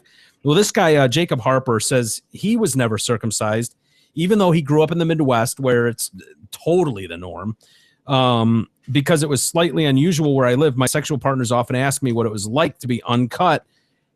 That's like what's it like to have two ears, Jay? They're like, that's all I know. What do you mean? What's it like? yeah. So anyway, since he had the I couldn't possibly compare my unclipped with the all-American clean cut panoose because I've never had one. Since the procedure is typically performed in infancy, there's really no before/after to consider. I'll never know how it feels to both have foreskin and lack it, but some do, though the vast majority of the uncut want to stay that way. There's no reason they can't elect to modify their nooses as adults. There are 3 reasons a man gets circed after infancy: cosmetic reasons, medical reasons, or as part of a religious rite of passage. And so he interviews this urologist who performs about 50 to 75 adult circs a year. Huh. What about that moil we talked about in New York who was sucking it out? God, and giving herpes to kids. Yeah. Fuck. Allegedly. That's just a Yeah. religious practice, Jay. Come That on. was so weird, dude. The idea of a moil giving a kid herp. Blood sucking moil. Anyway, he said the procedure is occasionally performed for cultural reasons. In particular, Filipinos sometimes opt to have their children circed at 8 or 10. Ugh. Seems odd. Adult circumcision is especially common for Jews who grew up in Russia, where the procedure was forbidden. That was the case for this kid Leo, who was clipped when he was 13. He learned to have a bar mitzvah. He had to get himself clipped. When I was 11 or 12, my parents sat me down. I hadn't heard of circumcision. We didn't have the internet. I hadn't seen a lot of dicks. Frankly, I wasn't getting a lot of boners. They asked, do you want a bar mitzvah? And of course he does. What kid at 12 wouldn't want a bar mitzvah? Especially like the one we talked about yesterday. Oh right? yeah, Is especially. there a good one? Oh yeah, I mean, There's a guest of the year candidate. She was showing her titties, letting the kids grab them, and Love she it. gave a beager. Oh, dude. That's awesome. At a I bar love mitzvah. her. yeah. Can I get a bar mitzvah tomorrow? If that's the case. What's the problem? I mean, isn't the whole point of a bar mitzvah that you're coming into Yeah. manhood? Yeah, he's Yeah. a man. That's I mean, what we he said. should get It's arguable. I Yeah. mean, she could argue. Yeah, it's Yeah. that's not child molestation. No, they're becoming men. Yeah. And I'm what's more manly than banging a chick? Or Yeah, except she was kind of hammered drunk. And just, Wouldn't mind So? a bar mitzvah minus the whole synagogue and all that shit. Yeah. Which one of us hasn't banged a chick who was hammered? Yeah, you with me here? Hell yeah. Who hasn't been there? I've raped tons of chicks, remember? Exactly. All they got to be is drunk for it to be considered rape nowadays. So, yeah. Excellent. So this kid says I couldn't have the bar mitzvah unless I got the skin cut off my dick. So I met with a doctor. He told me they were going to put me under. You'll have stitches. You'll feel weird, and then it will go away in a week. I can't remember a boner before then, so I don't remember it hurting. The stitches look scary. The Hold scar. on, stitches? I mean, Yeah. when they do it as infants, they certainly don't have stitches. Well, you're dealing with hopefully a larger circumference. Yeah, but it's still the same kind of surface area, the same Well, I don't design. think the doctor's going to suck the blood away to kind of let it begin its healing process, like with an Yeah, infant. shit, dude. I don't. Stitches, yeah, man. Why? I know my boys didn't have stitches. I remember that thing just looking like it was on Red. fire though, like Yeah. this cup. I mean, Yeah. it was the color of that cup. The helmet itself. dude. Was it looked just not so used to being painful. exposed or exposed, erect penis? Dude, all I remember is putting this ointment on that shit and just thinking, oh my God, poor little guy. No regrets though. No. Yeah. Yeah. You know, little man just got himself clipped. Yeah, we were talking about that yesterday with Big Sack. Yeah, he's got an impressive bag. Yeah, unfortunately, a smaller than usual Panoose, but well, no, he's all potatoes right now, but you know, he'll grow into it. But he's got the irritated red looking helmet right now as well. But I think they did a good job. Yeah. Yeah. Nice cut. Yeah, and the bag looks, you know, healthy, strong. I love that. He's got like an, you know what, dude? Somebody called me out yesterday on the bag, by the way. I don't know. It was maybe after we hung up on you or the phone cut where E's like asking me if my kid's got a boner when I was cleaning their bags. Well, I mean, it's a. And a guy, no, listen, Adam chimes in. He says he's calling me out on baby boners. He goes, Jay, dude, are you one of these guys who's only changed a baker's dozen of diapers in their kids' lives? No, I'm one of these guys who liberally changed my kids' diapers. Yeah. I wasn't like, she's doing that too. It's your job, woman. Yeah. No, he said the little guys get wood damn near every time you're wiping all the feces out of the noose area. I'm surprised the king is not more knowledgeable on these matters, having a pair of male humans. I have to say it is weirdly refreshing with just Eric. Blah blah blah blah. What was that? Yeah, he loved the show without Mike. But no, dude, maybe I suppressed that, but I do not remember my infants getting friggin' boners. How I didn't think I guess I remember when they were a little older, when you'd be cleaning them, they'd get a little tiny half rod. Yeah. but like I really don't remember them being tiny boners. But maybe I'm wrong. Maybe I suppressed it. Maybe. I wouldn't blame you for it. I was going to take a picture of it to show you guys. And then you thought you might get arrested. I thought I might get arrested. Is that a fair thought? Is that a fair thought? Yeah. Like, could you explain that away? Fair Like, concern. Officer, listen. I thought the kid had an impressive bag, and I wanted to show it off to my friends. Right. Would that implicate Officer, you guys? deny that this bag is impressive. Deny it. Go. I dare you. Yeah. I challenge you to Take deny one that. look at that. Look at it. Look at it. Ignore the helmet. Look at it. It's impressive. You know, I think I was worried I'd implicate you guys for checking it out. You're not family. All of a sudden, I don't know. It was a gray area. I didn't want to go there, so I just left it. So you're just gonna have to take my word on it. Okay. Anyway, this kid says that it was pretty normal until he discovered masturbation. It was more fun with a foreskin, as it acts as a built-in lube. I've heard that before. What? But he finds sex is better circed as the glands get stimulated more. The lube underneath this turtleneck that gets lubed up? Yeah. Definitely. It acts as a natural lube. I've absolutely heard that. Huh. Yep. Come on, second this. You know this. I don't know. Anyway, right after the circumcision was complete, while he was still unconscious, his parents, his sister, and his rabbi did a celebratory dance around him. They were doing a circed dance. His sister? Yeah, I know. How Weird. How old is he again? He was 13 at the time. And his sister's sitting there while he's... I know. He said he didn't regret having it done, that he felt it helped him be the kind of Jew he wanted to be. It did. Good for him, yeah. By the way, too, yesterday, speaking of Hebrews, E and K-Dog announced that neither of them have any Jewish friends. Like they didn't grow up around Jewish kids or something. I don't think I have a Jewish friend. Really? That's kind of weird to me. That's very weird. I might have one, but I don't think so. If I have right. one, Is Chubbs Jewish? No, definitely TCG not. Jewish? No. Okay, you don't have a Jewish friend. That Jeff Burley kid, I think, is the closest because I think he had Jew in his. So you've got no family line. successful friends then. Well, anyway. No, it just surprised me that two out of Yeah. three guys sitting there go, not a single Jewish friend. Anti-Semitic? I have no problem with the Jews. Well, it doesn't sound like it. So you have no problem as long as they're not in your arena at all. don't As know. long as- Hebrew averse. I don't know what the deal is. I just don't have any friends that are Jewish, I think. I guess. Yeah. Trying to think. I don't think so. That's not the same. I'm saying I don't have any. That'd be like worse. You missed out on some killer parties at 13. Sure That's all I did. gotta say. Yarmulkes and everything. Yeah, I know. Plus, No, I Talked did. about You know that. what? so having successful friends is a good thing too. I had a Jewish friend in like first grade or something, but I don't know what happened to him because I remember him having the What'd you do, menorah. you sick son of a bitch? I don't remember what happened to that kid, but yeah, he Yeah. was my friend. I don't know what happened to him. I was like in first grade. Thank you for that. Yeah.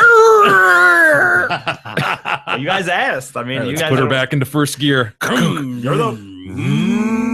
Here we the go. One, no, you know what? Then you did that because you're the one who brought it up. Yeah, I brought it up, but then you know, we no, kind of did. he You know, didn't we kind of stall. did the Don't- dance. You're the one No. that stalled And trying to then get you- in second gear. Don't blame Jay for that. I will. Jay was perfectly within his right to go there with a conversation. You stalled the You car kept out, pressing. and now we've got to get it back in gear. No, I you didn't. kept pressing. I didn't press. Did I press, Mike? Did I press? I didn't think you pressed. Jesus Thought it was a Christ. legit question. What a shock. Then we got a 20-year-old Ryan. He says after a drunk experience, he tore his foreskin, and a doctor recommended he get himself circed. I want to Tore his- hear more about the drunk experience that tore Yeah. his foreskin. Yeah, yeah. What do you Um, put it in? Good question. I wasn't thinking that, but yeah, you would think if it was a moist vagine, God, get probably that not shit, much tearing. That But shit caught in your zipper or something. Oh, Yeah. I mean, you got enough bag down there that's risking the zipper. You Yeah. do not want more skin down there. The No. Dude, I would think that'd be a major issue. dude, I had that one of those. I got stuck in there one time, pretty decent. Ball sack? No, the noose. Holy shit! Really? Yes, I was in freaking high school, and I was like, I realized I think that my zipper was down, and I just quickly zipped it You up. got your dick. And dude, I just remember going like, I remember my teacher. I just remember going like, I need to go to the bathroom, Mrs. Anderson, or something, and I ran out of the room. And fucking, Bleeding. it wasn't bleeding, but it was fucking what part of the noose did you catch? just the tip of it, man. Oh, it was just a tipper. Oh, God, Absolutely. you're the real life something about Mary. I mean, Yeah. it wasn't Is it caught. the Frank or is it the bean? Right. How'd It you wasn't. get the beans over the frame? It wasn't full. It's hard to explain. Like, I don't know if it was full on caught when I'm looking back on it, but Oh, I absolutely Like, zipped it up rubbed it fast, quickly and against it? Oh. No, I zipped it up fast, and it was like caught in it, and I put it down or something, or I don't remember exactly. Maybe I'm making myself forget, but Ugh. it hurt like a motherfucker. I know Yeah. that. Oh, well, this guy was he got the procedure done. He was still healing when this guy had talked to him. He says that while he had yet to have sex while cut, so far he liked it way more than before. The worst was getting an accidental boner after a few days after the surgery, which strained his stitches. After that, he described the pain as being like a sunburn. So not too bad. And then we Ooh, got a sunburn though. You know what I mean? Down there. You know Yeah. what it's like if you just have it on an arm or something. Yeah. Well, it'd be doable for a week. Yeah. Get through it. 29-year-old Tom, he was circed at 27 after years of dealing with phimosis, which is a condition where the foreskin cannot be fully retracted from the head of the noose. You go phimosis and you look like wide-eyed at me, like, Like, go yeah, ahead. Yeah, you're familiar with it? You're the guy that knows all the big terms. Phimosis. Yeah. Well, Must be related to famunda cheese. well, he can't fully retract from the head of the noose. Can't fully retract. Yeah, so it gets stuck up there, I guess. It's phimosis, Jay. You know Okay. this stuff. Okay. It can make even having an erection quite painful. The condition worsened in his 20s to the point where his frenulum would regularly tear during sex and Yeah. masturbation. No, yeah. After trying stretching and steroid cream, he decided he'd had enough of the pain. Stretching. God. He dropped $1,500 to get cut. He had experienced sex and masturbation, both cut and whole. He described it like this: although the level of sensitivity was higher before, it feels like it comes from more places now. Pleasure is just as good, maybe even better, because I don't have issues of soreness in the frenulum That's the funny thing, because isn't that like the you one did before. that's the one thing that the ones that have it not cut always say, like, oh, it's more pleasurable, right? Well, we've got right from the horse's mouth here. Yeah. Guy who had it both ways. Mm-hmm. Masturbation was more fun with a foreskin as it acts like built-in lube, but I find sex is better circed as the glands gets more stimulated more. Huh. Yeah. Okay. Since he'd regularly associated sex with pain, a frenulum tearing-free sexual experience was obviously preferable. Yeah. I would agree. For the most part, I'd rather have sex without a turtleneck on. Yeah. So I believe this guy. I agree. Not all circs go smoothly. I can imagine. And dude, as you say this, I hearken back to my eye surgery. Yeah. And how nervous, people are to get that done. It's Right. like, can you imagine putting your panus under the knife? Yeah. Oh, Would you want to be knocked out? I'd want to be knocked Ugh. out. I wouldn't want a local. Can they be? I wonder. Yeah, they are. Okay. Thank Yeah, God. that's when the family was doing the dance. They were doing the dick dance around him. Okay. Thank God you can be knocked. Out. God, for it. that's where I think you look your doctor in the eye before and you go, Dude, Doc, please. bro, we're on the same page, right? Come on, man. Yeah, Come on. counting on you. What if he circs it too far down, and all of a sudden you've got an oversized helmet? Or does a semi-circ. Ugh. Remember the semi-circ and Meet the Parents? Um, Fokker got a semi-circ. Yeah. So this shit can happen. Yeah. You don't want to get a hack physician. Alan, 37-year-old, he was circed at 19. He had experienced slight discomfort during sex on account of an overly tight frenulum. Sure. The frenulum causes a lot of problems. I guess the frenulum is a turtleneck. Yeah. Okay. Yeah. So we're all on the same page. His partner at the time, who was circed, advised that he get cut. It did not go well. They had to cut it with a scalpel and stitch it up. It was horrible. Those big old-fashioned stitches all around. It was painful. It was awkward. After I first got it done, I wasn't interested at all in getting a boner. When I did, ouch, I popped a stitch. God, yeah, seriously. I got an infection. Was it? Oh, it was you after you burned your nutsack, right? Where you couldn't get a boner or you didn't want a boner. I didn't want to get them for a couple weeks, right? It just kept getting them. It got to the point where it would get hurt. It would hurt when I was getting it out for sure. Yeah. Was it worth it? Pain to? Yeah. Imagine this tissue trying to heal and then just expanding through. Yeah. I didn't masturbate. That's the longest in my life since I've been masturbating that I didn't masturbate. Is after that. Yeah. Whatever it was, that's the longest. Well, he says it was a nightmare. When it healed, he had scars all the way around. Alan also claims that his penile sensitivity has decreased significantly since being circed. It's night and day. The head used to be the most pleasurable part. There was natural lubrication. It was fun. Afterwards, I had to relearn how to work my bird. Everything was up in the air. It was like learning to walk again. He looked into foreskin restoration using weights, but it looked like a lot of effort and results seemed to be mixed. The urologist says that even with less that restoration industry he calls voodoo, he said they're stretching their skin, but their foreskin is not coming back. By and large, those people are fighting much larger demons. He said he mentioned getting circed as an adult is much more complex procedure than it is for infants. 30 to 45 minutes versus 30 to 45 seconds. Yeah. Seems like a bad idea. Circumcision is a divisive issue. After all, it's permanent body modification, usually performed on a thing that can't really consent to the procedure. This is the point of contention cited as most often by vocal anti-circs activists, like they call them intactivists. Everybody's got to have a catchy name, don't they? Anti-circ folks tend to take a hard line. Intact America is another group. Prominent intactivist organization refers to circs on their website as painfully risky, unethical surgery that deprives over 1 million boys each year of healthy, functional tissue. They introduced a bill in Congress last year by the intactivists called the bill to end male genital mutilation in the U.S. They're still staunch defenders of the circ, a couple here in the room.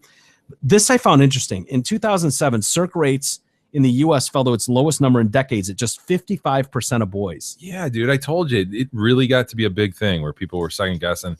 It's like the immunization thing, people reading a lot about it, reading both sides and going, that sounds crazy to me. I would not think that it's down to 55%. I wouldn't either. I would have thought, maybe 85? Yeah. I mean, seriously. I like these intactivists, though. They're like speaking for the dicks because the dicks have no lungs. Yeah. They have no tongues to speak with. No, they're talking about infants who can't say no. Yeah. They're speaking for the infants.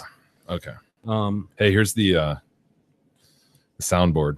But it's probably not. Yeah, it's not through the board, but oh no. Let's see. Yeah, that won't work. So we got. Yeah, it's not gonna come through. Yeah. Well, that wasn't a screeching halt at all either. That's all. Oh, now let's put his mic closer to his laptop. That'll work. That's almost the same.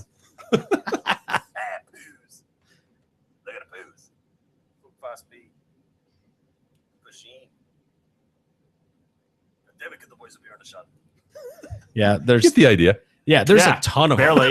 Eric's looking at me like, "Fuck you, Jay." He's offended that you called him out for screeching halt. Yeah. So, which he just did. Speaking of dicks, no offense, we'll fix that in post. Bump it up, make it sound professional. You'll sound like an asshole. But. Yeah, you'll sound like you're bitching about nothing. See, I swear to fucking God, they'll bump it up. If people listen to this episode and those are audible. That's bullshit. So what are you even talking you're about? Gonna have to take what all are you? of this What's out. he even talking about right now? I don't know. This guy's crazy. Yeah, he's out of his mind. Well, you're gonna take Apparently all of can't it. hear I'm anymore. gonna bring it up Yeah. again in about 10 minutes. So then you're gonna have to take that part out too. And then he's gonna put music underneath it, Yeah. so it's gonna be impossible to take out. LBJ. I love this guy, Lyndon B. Johnson. Speaking of dicks, Yeah, apparently this guy was obsessed with his dick, which is awesome. you know, I actually knew this, and the reason I knew this is not because I read about it before, but my parents actually had some connection to a Secret Service guy back in the day, Mhm. and I remember them telling me way back in the 80s that LBJ was obsessed with his dick. And that Really? they'd hear stories from the Secret Service guy about him being in the bathroom going, check this thing out. This thing's been in more battles than, you know, all of Vietnam and shit. Like, you know, just yeah, hilarious. talking about his dick like it's his, you know. Vanity Fair has a they've pointed out in a new The article. president. Can you imagine? I can't imagine Turn into a anybody, Secret let Service alone, guy. Well, they've got a Vanity Fair has a new article which quotes this history of the White House book. So they've got some excerpts from it. It's called "The Residents Inside the Private World of the White House" by Kate Anderson Brower. The section about in the book about Johnson includes an anecdote about the president's shower. It was very important that a newly installed jet stream be blasting water directly at his dick. Per the president, when told that it would be inconvenient to have a jet installed into the shower simply so that water could constantly shoot directly onto his cock, he reportedly invoked the Vietnam War. He said that he refused to accept staff arguments that outfitting the shower with the demanded features, including one nozzle aimed, quote, directly at the president's panus, would require a great deal of plumbing work.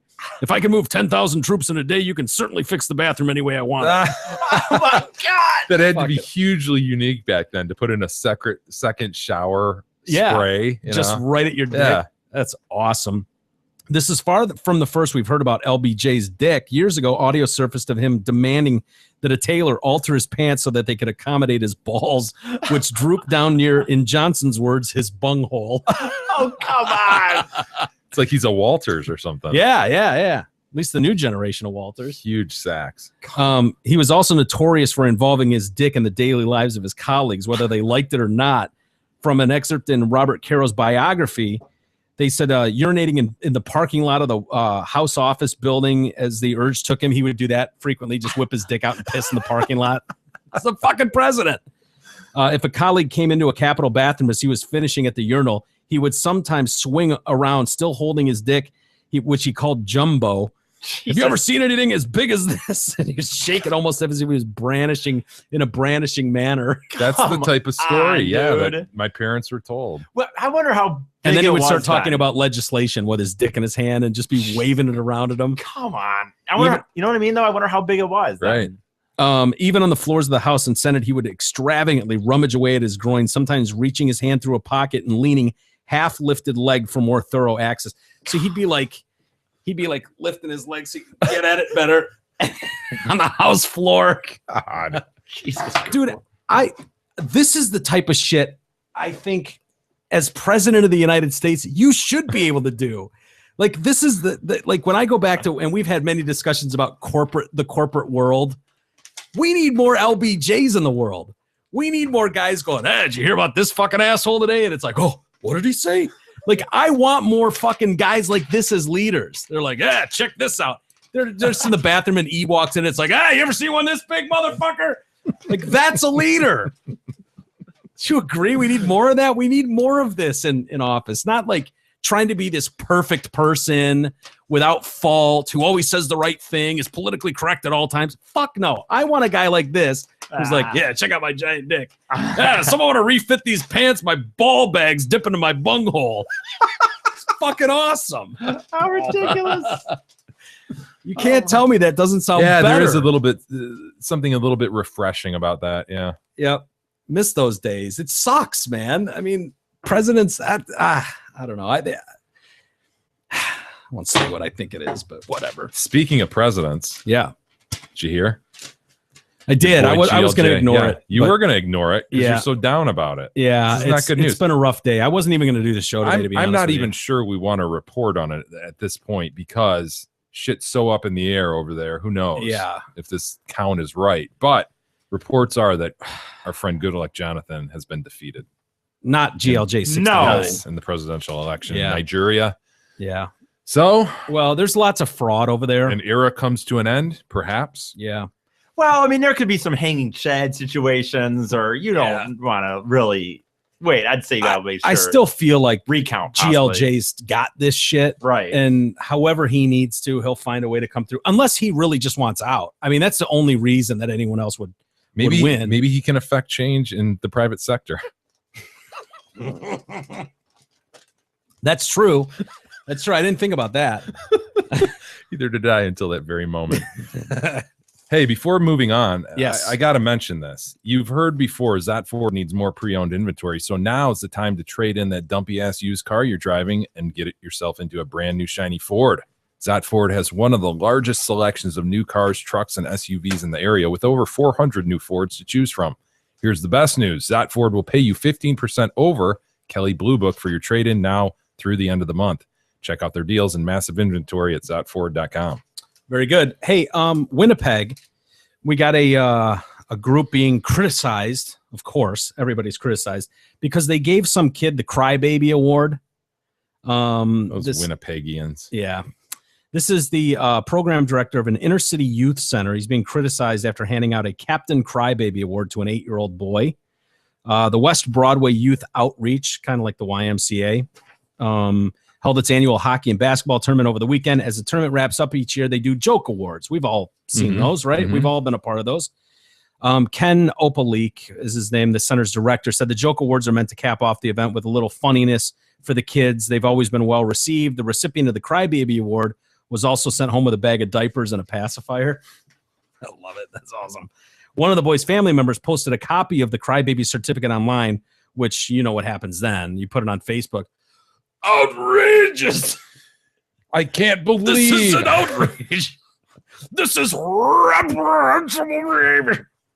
That is, out of all the, that's not even a voice. That might be my favorite, even over Don Sterling. What? Reprehensible. But it's so funny. Like you get someone posts a picture, you don't have any context of what's really going on with these kids, how they bond, and it's like immediate outrage. And now it needs to be addressed. Someone and calling for fired. jobs. Yeah. People need to be fired. They've called it unacceptable, a form of bullying. This child didn't feel bullied. He was bullied. Until you realize that, you just don't get it. So, of course, he issues an apology. Opal Lake, I can understand how in this instance my humor was not appropriate and showed a lack of judgment. I never meant to make a child feel bad about himself. This is not how we live and work at West Broadway Youth Outreach. Deeply? No, different country. Okay, They don't follow along with the deeply, but I'm Neighbors sure he to the was north. pretty deeply apologetic. He also promised to meet with the parents of the boy in question so that he could apologize in person. Mm-hmm. Well, some people have said online they appreciate the apology and hope the incident won't cloud the fact that he continues to provide important programming for inner city youth. Others don't believe it's enough. Had it not been for social media and this going viral, how long would this tradition have continued? God forbid. Yeah, the outrage. It was signed by 2 people. No one saw how hurtful this was before now. It took a group of angry people to make you just see just how terribly wrong this is. How is an 8-year-old not to believe you were actually telling the world he's what a baby he is? Hashtag so much for being a safe place. Jesus Christ. I think joke or not, it's over the line. And I think sometimes we excuse ourselves for poor behavior by saying that we joke. There's a difference between joking and mocking. Well, not really. That's actually the exact same thing. Yeah. This was impressive, though. The mom of the boy, she signs on to Facebook later in the evening and saying she was utterly disgusted and truly embarrassed by the way people were reacting online. It's refreshing. She said things have been blown way out of proportion online and dismissed any suggestion that Opal Lake, this Ken guy, should be removed from the organization for his role in the situation. He loves these kids. He does everything he can to help them make the best decisions for their future. This should have never gone viral, and for that, I'm truly sorry, and we'll have to live with this forever. The mom said not only have commentators on Facebook misconstrued how the award impacted her son, the attention has also made her son sad, uncomfortable, and scared to show his face at the gym again. Now my son is crying in his room with fear that he will never be able to set foot in the WBYO, and he will never be able to see Ken and the rest of the amazing volunteers, and that he will be judged for exploding over the goddamn internet. See, everybody trying to run with that noble banner, Yeah. that flag of nobility, and they fucked it up for this kid. Yeah, made it way worse. Now the kid's crying, showing that Ken was pretty spot on, giving him the Crybaby Award, by the way. Yeah. His mom's even posted, the kid's crying uncontrollably in his Proofs room. in the pudding. Yeah. I will always and forever be hashtag Team Ken, hashtag Team WBYO. Oh my God, I hate hashtag. Shame on you all. None of you are perfect. Don't forget that. By the way, my son's self-esteem is just fine. Another woman chimes in and said on the same thread that her son received the award last year. He loves it. If someone takes something like that the wrong way, it's not meant to be hurtful, and that's a shame because it's all meant for fun. Oh, these fucking apologists and wannabe heroes, these wannabe heroes that need to jump into every fucking story that they perceive as some slight going on is just nauseating. It's good to see a mother step up and not take I didn't expect advantage that. of that. Yeah. Yeah, neither did I. But you know, I think a lot of times people are willing to let things go, but then they see this outrage. And it makes it seem like, wow, everybody feels like my son was wronged so horribly, and they jump on board with it. Well, she must have real respect for the guy. Yeah. To go, whoa, I got to put a stop to this. Yeah. Yeah. I know this guy, and I know he didn't mean anything wrong. I know he's a good dude. Yeah. And the idea that he needs to be fired immediately. It's like, really? You're talking about inner city youth. Think about that for a second. Inner city youth who most people have turned their back on, don't give a shit about, act like they're not worthy of something. And here you have volunteers coming in, trying to make a difference in these kids' lives, and you're going to fucking call them out for some mock award. It's just asinine. Do you remember our high school mock awards? Yeah. At the end of the year? Yeah. Did you get class skipper? I did. Do you remember the Danger to Society award? No. I always felt bad. Like to this day, I can picture the girl's face who got this, and she got it because she sort of got around. You might know who I'm talking about. As I obviously don't say it, but I don't know, that I always felt bad for her. Yeah. Well, you know what, Jay? No, there was a circumstance. Write her name down. I think I know who you're talking about. Careful with the cameras. Yeah. But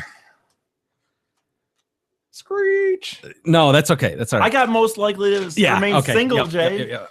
And here's the problem with this girl. This girl got caught up in something that today would have become a major media event and a criminal investigation, to be honest. Oh, without doubt. There would have been serious and trouble. without going into too much detail, there was a video camera involved. None of us were involved. I'll Yep. say that off the bat. But there was a we group can of guys confirm who, it, though. Yeah, because that video existed. Yep. And not only did this chick get filmed, but she got labeled as this slut bag when it was just such an example of these guys taking advantage of her, Of and, someone drunk, passed Yes. out, and assaulted. yeah. Yeah. And to see her get that award at the end of the year, like, dude, Yeah. that turns my stomach. Like, Yeah. just to see the look on her face, and she went up and got it and sat played down. good sport. And it's like, Yeah. oh my God, dude. Yeah. I wonder where that's she tough. is now, you know?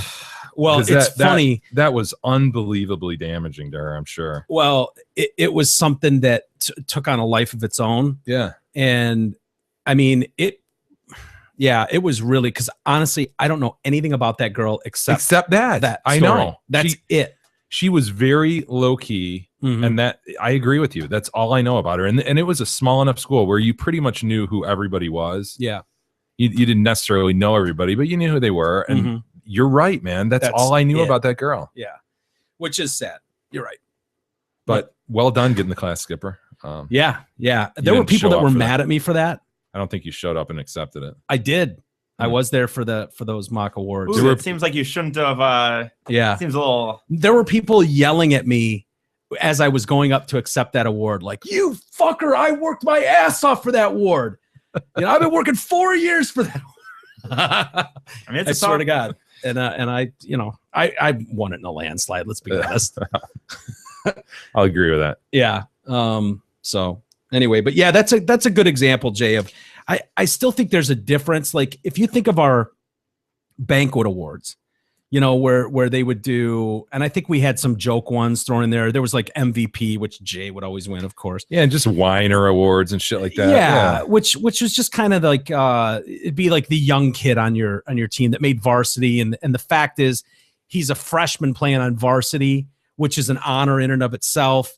But then he gets like the bitch award or whatever, and it's just kind of a joke. Yeah. It's just kind of, but It's fun. it's all in good fun. That one you're talking about is a different. That was Totally brutal, different dude. story. That's kind of like when and back in the now it's more accepted. We see it now as like a real thing where they do the homecoming queen, the homecoming princess, and they give it to the retarded girl. Yeah. You know, where now it's like, oh, wow, what a great group. Yeah, no, this is our homecoming queen. This is amazing. What a great moment for her. Back in the day, you would do that as a joke, and it was like it was a really shitty. And then they made the movie Carrie, and that sort of tamped that down a little bit. Kind of ruined that. I'm gonna go Carrie, the pig's blood, ruining everything. Yeah, I guess they wrote the book first, but then Yeah. they did the movie. Yeah, Stephen King. Yeah. took it a little bit further with the whole pig's blood, but Yeah. there is a fine line, but it's just nice to see a parent not taking advantage Totally. of a situation like that and going, no, this is bullshit. Yeah, you've got another story there about a Facebook post where a parent definitely did the right thing. Yeah, and this is rare too, and that's the only reason I even mentioned this. But there was a woman, Kaisha Wood in Alabama, took her son and daughter and stepdaughter to the movies, and she ends up making this Facebook post, and she says, "This is a long shot, but I'm looking for a woman that was at the Tannehill premiere tonight, seeing Cinderella at 7 p.m. I dropped my teenage daughter, stepdaughter, and son off at the movie. My son later told me, much to my humiliation and embarrassment, that my girls were rude and obnoxious during the movie. The woman I'm looking for addressed them and asked them to be quiet, and they were disrespectful. After the movie, she approached my girls and told them that her husband had been laid off, and this is the last movie she was going to be able to take her daughter to for a while, and my girls ruined that for her. If you are this woman, please message me. I can assure you that these girls are being strongly dealt with and appropriately punished. This rude, disrespectful, and awful behavior is unacceptable. They owe you an apology. My husband and I are having them write your apology letter tonight, and we would like to pay for your next movie and snacks out of their allowance. Please message me if this is you. I apologize profusely for their disrespect." Is this real? It almost seems. Yeah, it is real. And the sheriff's office saw this. Sergeant Jack Self saw the post, and he shared it on their local police board, and the post generated more than 245,000 likes. After the sheriff's department asked, "What do you think of the way this local mom is handling this situation? Looks like these children have great parents." Self said, "I just felt like if I could put it for a bigger audience, maybe she could find the lady she was looking for." The mom's message spread across, and the apparent mystery woman, Rebecca Boyd of Agar, Alabama, left a comment on the sheriff's office post. "I am the mom from the movie theater. I had taken my daughter to see Cinderella. I was very upset and disappointed in the girls' behavior. The note from their mom brought me to tears and shows there are still good people in the world. I have no hard feelings towards them, and I am proud of their parents. The girls are not bad. They're children. Glad they are learning a lesson. I hope if my teenagers are out and they act up, I hope someone says something to them." Boyd then contacted Wood. "She's the most gracious, kind, and forgiving woman. I'm so humbled by that. The daughters will write the apology letter and contribute some of their allowance toward the family's next trip to the movies. My girls are so mortified. They're humiliated." And that's okay, because I told them, you know what, you're not gonna do this again. The women actually have met now since this story. This afternoon there was an update that they ended up hooking these two women up together. But yeah, it's just interesting, this whole new frontier that social media presents. Yeah. Not so new now, but shit like that happens, and could never happen years ago. It shows you how small the world is becoming with things like that. Unfortunately, this is the rarity. Yeah, it's Like the exception, not the rule. That a Yeah. parent would usually it'd be like, "Yeah, I want to throw something out there to that bitch who told my daughters to shut up. You know what? Keep it to yourself." You know? My girls what paid happens. good money Yeah. to see this movie. They don't can need do some whatever the fuck bitch. they want. Yeah. Who are you? They're not your kids. Don't yell at my kids. How dare you? You got a problem, you take it up with me and I'll whoop you. Yeah, Like, that's and what then you they would throw in normally see. some comment about what a loser she is because her husband can't even find a job. you know? Yeah. Some You're totally right. Low life comment like that. which isn't fair to the kids, because you wonder why kids grow up to be such shitheads. And it's like, well, if that's the example you're dealing with, Right. you know, what do you expect? I remember a friend that and I know that was in, I don't know, freshman year of high school and was being a fuck up for some reason, and they wanted him to clean the toilet or something, clean the bathroom as punishment or something, and he refused. Oh, I remember that. Yeah, he refused because it was beneath him or something, Yeah. and you know, whatever, and kids being kids. But his mom totally went to bat for him. Yeah. And I remember at the time thinking, if the school had handed down some punishment, like, okay, just suspending you for an afternoon isn't getting through to you, so we're gonna fucking make you. My parents would have fucking made me clean it with my tongue. You know what I mean? Yeah. Like, they would never have sided with Right. a 13, 14, 15-year-old over the adults that are trying to teach a kid a lesson, whatever that lesson may be, or no matter how stupid it may look to you at the time or humiliating. Parents just would have tended to back. That view is hugely the exception now. Yeah. Hugely. Which is weird to me. I don't know why that would be the case. Where, I don't know. We've talked about it before. The coddling of the generation. It's just weird. There used to be this united front amongst parents. There you go. Where it was like, I might not be your kid's parents, but I know what shitty behavior looks like. Yeah. And by all means, Jay, if you see my kid being a fucking asshole, I'm not saying you pull his pants down and spank him, but put him in his place. My favorite politician once said, "It takes a village, Mike." I hate myself for even. Ugh. Yeah. No, it's very true. All old men talk about that, and we're doing it now. Oh, back in the day, you know, the people in the neighborhood used to kind of police each other's kids and shit, and that was accepted, and that was okay. But yeah, well, we see it every day more and more. With, you know, there was a video, and we won't get into it now, but some kids jumped a guy on a St. Louis tram, and basically these kids, three African American kids, and some 43-year-old white guy sitting in the front of this tram in St. Louis, which is a hotbed near Ferguson, Missouri. Yeah, so these punk ass thugs come up to this guy and are like, "Hey, let me use your cell phone," and he's like, "No." And then they start asking him what he thinks of Michael Brown. Yeah, and, what's your view on the Michael Brown situation? Yeah, which is a lose-lose scenario for, you know, I mean, think about that. You're 43 years old. You got a couple 15 and a 21-year-old come up to you, black kids asking you about Michael Brown. Like, where do you think that's going to go? I mean, and he says, "Dude, it's too early in the morning. I'm exhausted. I don't really have an opinion." And they just start beating the shit out of him. Mm-hmm. You know, and thank God somebody videotaped it in portrait. Yeah, someone videotaped it in portrait. And the thing that bothered the guy the most was that nobody did anything to help. Nobody called 911. People laughed, joking about it. And that's more disturbing to me than anything. That trend that you see, whether it's a brawl at a McDonald's, where nobody seems to give a shit about anybody else, their fellow man, and being in trouble in a situation like. Dude, there used to be a day, and not to sound like old men, but you got into a fight with someone, one punch was thrown, guy goes down, and then 20 guys jumped in and broke it up. Like, you didn't want to go down and murder somebody. Yeah. Like, the goal wasn't to fucking kill someone. Like, what do you think's going to happen when you start dropping full-on kicks to someone's head? Attempted murder. Mm-hmm. If you're lucky, just attempted murder and not actual murder. And the idea that a whole tram full of people is going to laugh at that, nobody's going to call 911, like, that's scary, dude. It's very scary. Too many jits going ham. Yeah. Hey, at Zot Ford, it's as easy as 1, 2, 3. Right now, you can lease a 2014 Focus or a 2015 Fusion or a 2015 Escape for just $123 per month. You heard right. $123 gets you a new Focus, Fusion, or Escape at Zot Ford. Maybe Big E can't count to 3, but at Zot Ford, the math is simple. Listening to the Detroit Cast equals amazing deals for you, your families, and your friends. Check out the deals and massive inventory at zotford.com. That's SZOTT. It's as easy as 1, 2, 3.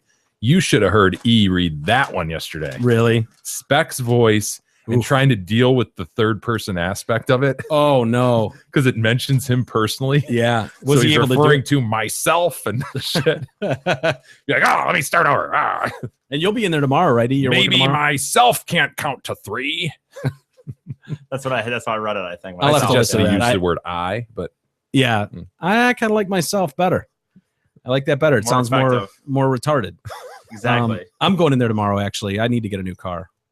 Wow. My lease is up, so I guess they saw them there. From what you should be a salesman. according to You- the reads. yeah.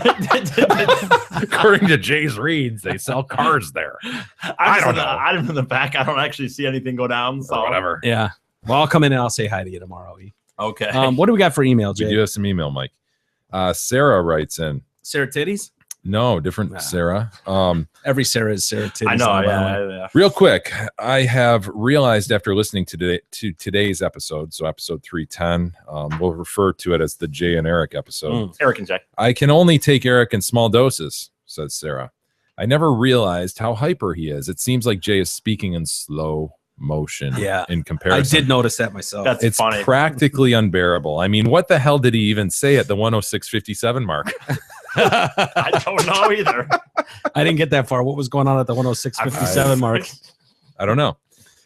Calm the fuck down, Eric. Next time, consider possibly giving K-Dog second chair and keeping Eric in his assigned Ooh. third string seat. Ugh. I'm halfway through the episode and considering just putting it on my saved episodes for something to listen to when I run out and am desperate. Ooh. He didn't do too bad on the best of, though I did feel they were E-heavy, Yeah. yet not annoyingly E-heavy. Fuck that. That's all. Fuck you. Goodbye. People DUI. just fucking say Hold on, that. and then we got like a little I smiley don't face care. guy with big smoochy lips. I don't care. Smoochy lips. I think it's just become No the winky fucking, face. No. The hipster thing to do is say the things are fucking E-heavy. Yeah. It was a little heavy right Okay, out of the whatever. gate. I'm just saying. I felt it too. Yeah. You did? Yeah. Sure. Okay. Jim writes in the king, the beagle, and the fuck stick. I'll take king. I'll take Oh, King he as well. doesn't. He doesn't know that Oh. was another. Yeah, we were claiming gentlemen versus fuck sticks. Mhm. Me and K-Dog were claiming. I get gentleman. Okay. I I did gotcha. I get king. You get beagle. No. Fuck. What's left? Fuck stick. I was listening to last Tuesday's episode before we went on break, and when you introduced the David Helms segment, one of the many attributes you mentioned was that he now has full-size water bottles. My heart swelled with pride because I was the one who sent the picture of the wee fidget-sized bottles that he was offering to his clients. The fact that I was the cause of this made my week. It takes a village, Jay. This is the most awesome thing I've done in a long time. I am one proud listener. Well done, James. Or Jim. On the subject of the best ofs, I think that Fuckstick did an okay job, but there were a couple of issues. I think he included some mediocre stuff, like the call to the 103-year-old golfer. That segment was a turd the first time. No way it should have been a best of. Oh. They were very fuckstick Eric heavy as well. But the real problem was that the Uwe phone call wasn't in the best ofs. Really? That was the best call the show has ever made. Hell, you could have rerun that whole episode as a best of. God damn it, son, and god damn it himself. Does it get any better than that? That whole episode was pure gold. It may have been the best episode of the show ever. All told, I would have to call these latest best ofs a fail. Ooh, got an F. Oh, that hurts. I don't care. He's used to Fs, Could we though. please have someone other than Fuckstick compile the best ofs in the future? Goodbye, BUI. Yeah. Do you agree with that? I thought that 103-year-old golfer was pretty good. Screaming at him. I don't remember that one very much. Yeah. Oh, We talked to a 103-year-old. Yeah, that was. Yeah, he used the driver Yeah. at the hole in one. He was all Yeah. proud of that. Yeah. And he kept coming back to a joke, right? He had like a crutch. It was weird. Yeah. He kept coming. I don't know. Yeah. It was all right. My recollection of it. I think anytime you get a 103-year-old on the phone, Yeah, it's best of. dude. We talked to a 106-year-old and a 103-year-old. Not 108-year-old. Was he 108? Yeah, I think he was 108. You talking about the guy in New York Yes. and his 106-year-old wife? We talked to him. Yeah, we talked at him. He talked at us, sort of. For about I'm 30 not sure seconds. there's many people who have talked to a 108-year-old and a 103-year-old. Yeah, So not many. it's been an exciting year for me, Mike. Keith writes in, good evening, gentlemen, and Mike. Oh boy. Oh, I'll take So gentlemen. has he put me on a pedestal above gentlemen? Well, I'll read further. Uh-oh. I'm listening to episode 310, and I had a sudden revolution. Big E is less of a shithead than Mike. Hear me out. I'm listening. Big E has a real job that pays him real money. Walters currently doesn't have an income and is relying on others to help him start earning some money. Yeah. Big E goes out to lunch with listeners and has a stand-up. Walters spends 95% of his time in his house and bitches and moans every time he has to leave his manor. True. Big E is training for a marathon, albeit out of fear of anal penetration. Walters won't even walk his fat ass up a mountain with his girlfriend while on vacation in Arizona, opting instead for fast food. Yeah. Granted, Guilty. Mike is not prone to throw all over the dining room couch at his parents' house. You don't know that. But no, that's a true statement. No, you don't know that. But he might as well live with his parents as they would not even notice him due to his hermit lifestyle. True. At some point, Mike had a promising lifestyle, more promising than E. But with his vacation activities, Mike has shown his true colors. Ugh. E, please reach into your bag of stocks that you keep with you at all times and find the driest, saltiest of the pack and hand it to that lazy, doughy, Prater Willies infested son of a bitch across from you. Goodbye, BUI, KC. Interesting points, KC. I gotta be honest. Yeah. I can't argue with any of those points. Yeah. Very interesting points. A different perspective. See, I think people get hung up on the he doesn't leave the house thing more than they should. The fact is, I've turned my house into my office, so the daily commute just doesn't exist anymore. How often are people just cruising around every day? I mean, you go to work and then you go home. Well, I happen to work at my house. I work at my house too, but I leave all the time. Yeah, but you're weird. You're the king. I That go doesn't out count. like every day. No, you don't. Yes, I do. Yeah, but you've got Nana and your fucking weirdo parents to deal I go to with. Of course you do. Starbucks or I go to freaking Goes to Starbucks to talk about race relations in Milford. right. You racing together, E? Yeah, I am. Race to get her. E. Exactly. Steve writes in, and he provides an awesome picture here, I have to say. Hey, Mr. Normcore and well-respected gents. I'll take gents. No, I'll you take go, well-respected. Mr. Normcore. Sorry. I'm not sure about the hunting rules in the States for fidget season, but in Canada, we have a strict nonviolence policy. In addition, we are not to belittle, berate, or offend said wee man / wee woman in any way or manner. If we are caught doing so, we must immediately apologize with an S and be deeply, sincerely sorry to the creature's family in a public forum. Hopefully, I can use the Detroit Cast as my forum should I offend the little fuckers. Anywho, the government rules for trapping are as follows. Okay. 1, they must be comfortable, bedding, etc. 2, they must have food / snacks. Your choice. I'll take bagel bits and Cookie Crisp. All right. I like snacks better. 3, there must be beverages. Canadian whiskey or rye can also be used. Busch Light is a final option. 4, and most important, be polite to your little person. We are, after all, Canadians, eh? Failure to do so will result in stiff sentencing from the judge. Jay, do your thing now. Oh, no. The crowd is spoken! Order! E. Jesus. Poos. Oh, sorry, Poos. You know dogs have very sensitive ears, right? I'm Old sending dog you my whistle things. personal setup. As you can see in the photo, I have a paper towel for comfort, pistachios as a snack, and a wee little bottle of whiskey. Wish me luck. How the hell are they going to open a pistachio? Dude. Does he have a nutcracker in there? Yeah, do they have opposable thumbs? Oh, my God, dude. No. He's got a stick and a string. Just slam the gate He's got a shut. trap with a stick and a string. Wow. Like he said, a paper towel, pistachios, and bottle of whiskey, and there's bait. I think it could work. Yeah. It's got to work. We're running out of time, E. I know. You're right. We're running out of time. When I was in Arizona, I saw this. I was at this bar, and there was a table of like college kids, and they got these like what are those Steiner mugs? You know, Yeah. those big mugs that you Yep. get beer out of. Well, they had a sample platter where you could get like 6 different beers or 8 different beers, and they bring them on mini Steiner mugs. Oh, and they the were flight wee. is on like little wee They're Steins? on wee Steins. Wow. That would fit perfectly for a scenario like so they had the this. cap on them where the little cap lifts Well, up? they weren't the Steins like that. They were just like mugs that you would drink beer out of, but they just shrunk them down to wee versions. Okay. And so they'd line up like 4 and 4. Well, you've seen that. You've seen a flight of just random beers or a sample. Yeah, but the never mugs with were cool. Yeah, Like the little- mugs were cool. little The handle tiny and wee everything. handles and I shit. like yeah, that. they, so they cheers each other and these wee little things. I like it. I like it. If you succeed, I'll email you. Peace out, my friendly bitches, and happy hunting. Oh yeah, Big E. Tenderly nibble a wee little stalk. We all know you don't like wee little beans. It's true. Bye for now. Ciao, Steve. Jim writes in. Jay, if the show ended, you would see Big E 10 years down the road when you buy your next F-Series truck. Nope, I wouldn't be Love there. the show. Goodbye, BUI. Oh, really, E? I will not be there in 10 years. I wonder if no Jay's matter looking what. up at the moon right now. Tear trickling down the east cheek. Just sauntering outside every evening, looking up at the moon. wondering what longing for a relationship with Jay. That will never happen. That relationship is over. The day of my funeral is the last time you and Jay correspond. I still think that depends on when that funeral happens. It depends if it happens 5 years from now and Doesn't matter. keep this going. No, I don't think so. no. Yeah, Jay that's might find a great new. question. Jay would find a new solid partner. You know, I just don't know if there's room for you in the mix anymore. I mean, I'd be an old I mean, man at that point. be honest, too. dude. The connection to you is through me. Well, me and and Jay without do- me, well, if I'm wait- out of the mix, Wait a minute, though.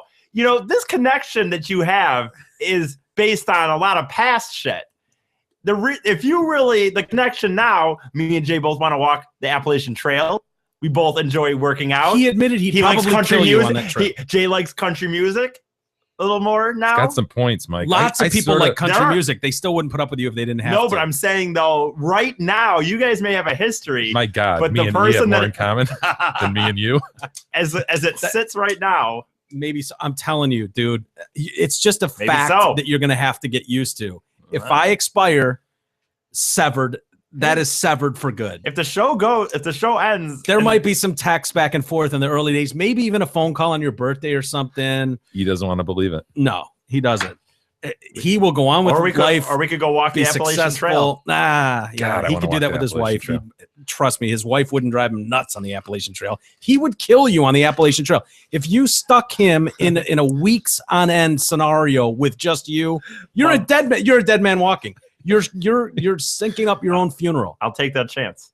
Ugh. It's a God, chance I'm willing to I take. think I just have to go into this mode, like this happy place mode. After a while, just hearing them, yeah, Jay, so that. I'd just be like, oh my God, I No. just go to my happy place and keep walking. No, wouldn't happen. No, Mm-mm. you don't think I could mentally go there and deal with it? No, not. I'm not even kidding. No. I've known you for 25 years. Not a fucking chance. That relationship survives a month of texting occasionally. Like, yeah, oh, that was, I do remember that. E would constantly be fishing. Like, remember that one call we made, Jay, where you said that was pretty cool? And you'd be like, yeah. I remember. You know what, E, I'm really busy. Like, how about that? Like, maybe we do lunch next week or something. Yeah, I'd love that. What day? What time? Where do you want to meet? Well, I'll get back to you when I got a free moment. I'll you take know? a Zot loaner and I'll come over and meet you. I won't be. I no. could come your way. I'll drive the transport over. You're not going to believe this, but I'm actually in your neighborhood. Are you home? I know you live on the. I know about where you live. I have a close idea. A very close idea. I have within a. It's over. E. I have within a It's over. 10-minute radius of where you live. You better hope I don't die. Fingers crossed, E, because it's over. You lose Jay. You lose me. You lose Jay. That's it. Sorry. Well, Sorry. Hopefully you don't die anytime soon. I guess. I don't know. We'll save the rest for tomorrow. All right. Well, let's call it a day there. We've gone long, of course. Sorry for that. Remind me to tell you the G's drunk driving story. Oh, Not G's. okay. It involves colostomy bag, and it involves drunk driving a friend of his. Oh boy. Very funny story. I'll tell you guys tomorrow. So why don't we call it there for a Wednesday, but we'll come back and do it all again tomorrow for an all new Thursday edition of the Detroit Cast.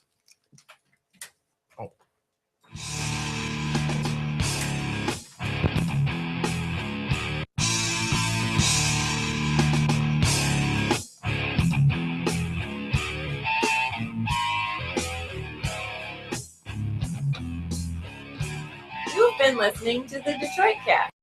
Your hosts, Mike and Jay. From all of us at Radio for One Studios, thank you for listening. And as always, thank you, Detroit. Listen to God, watch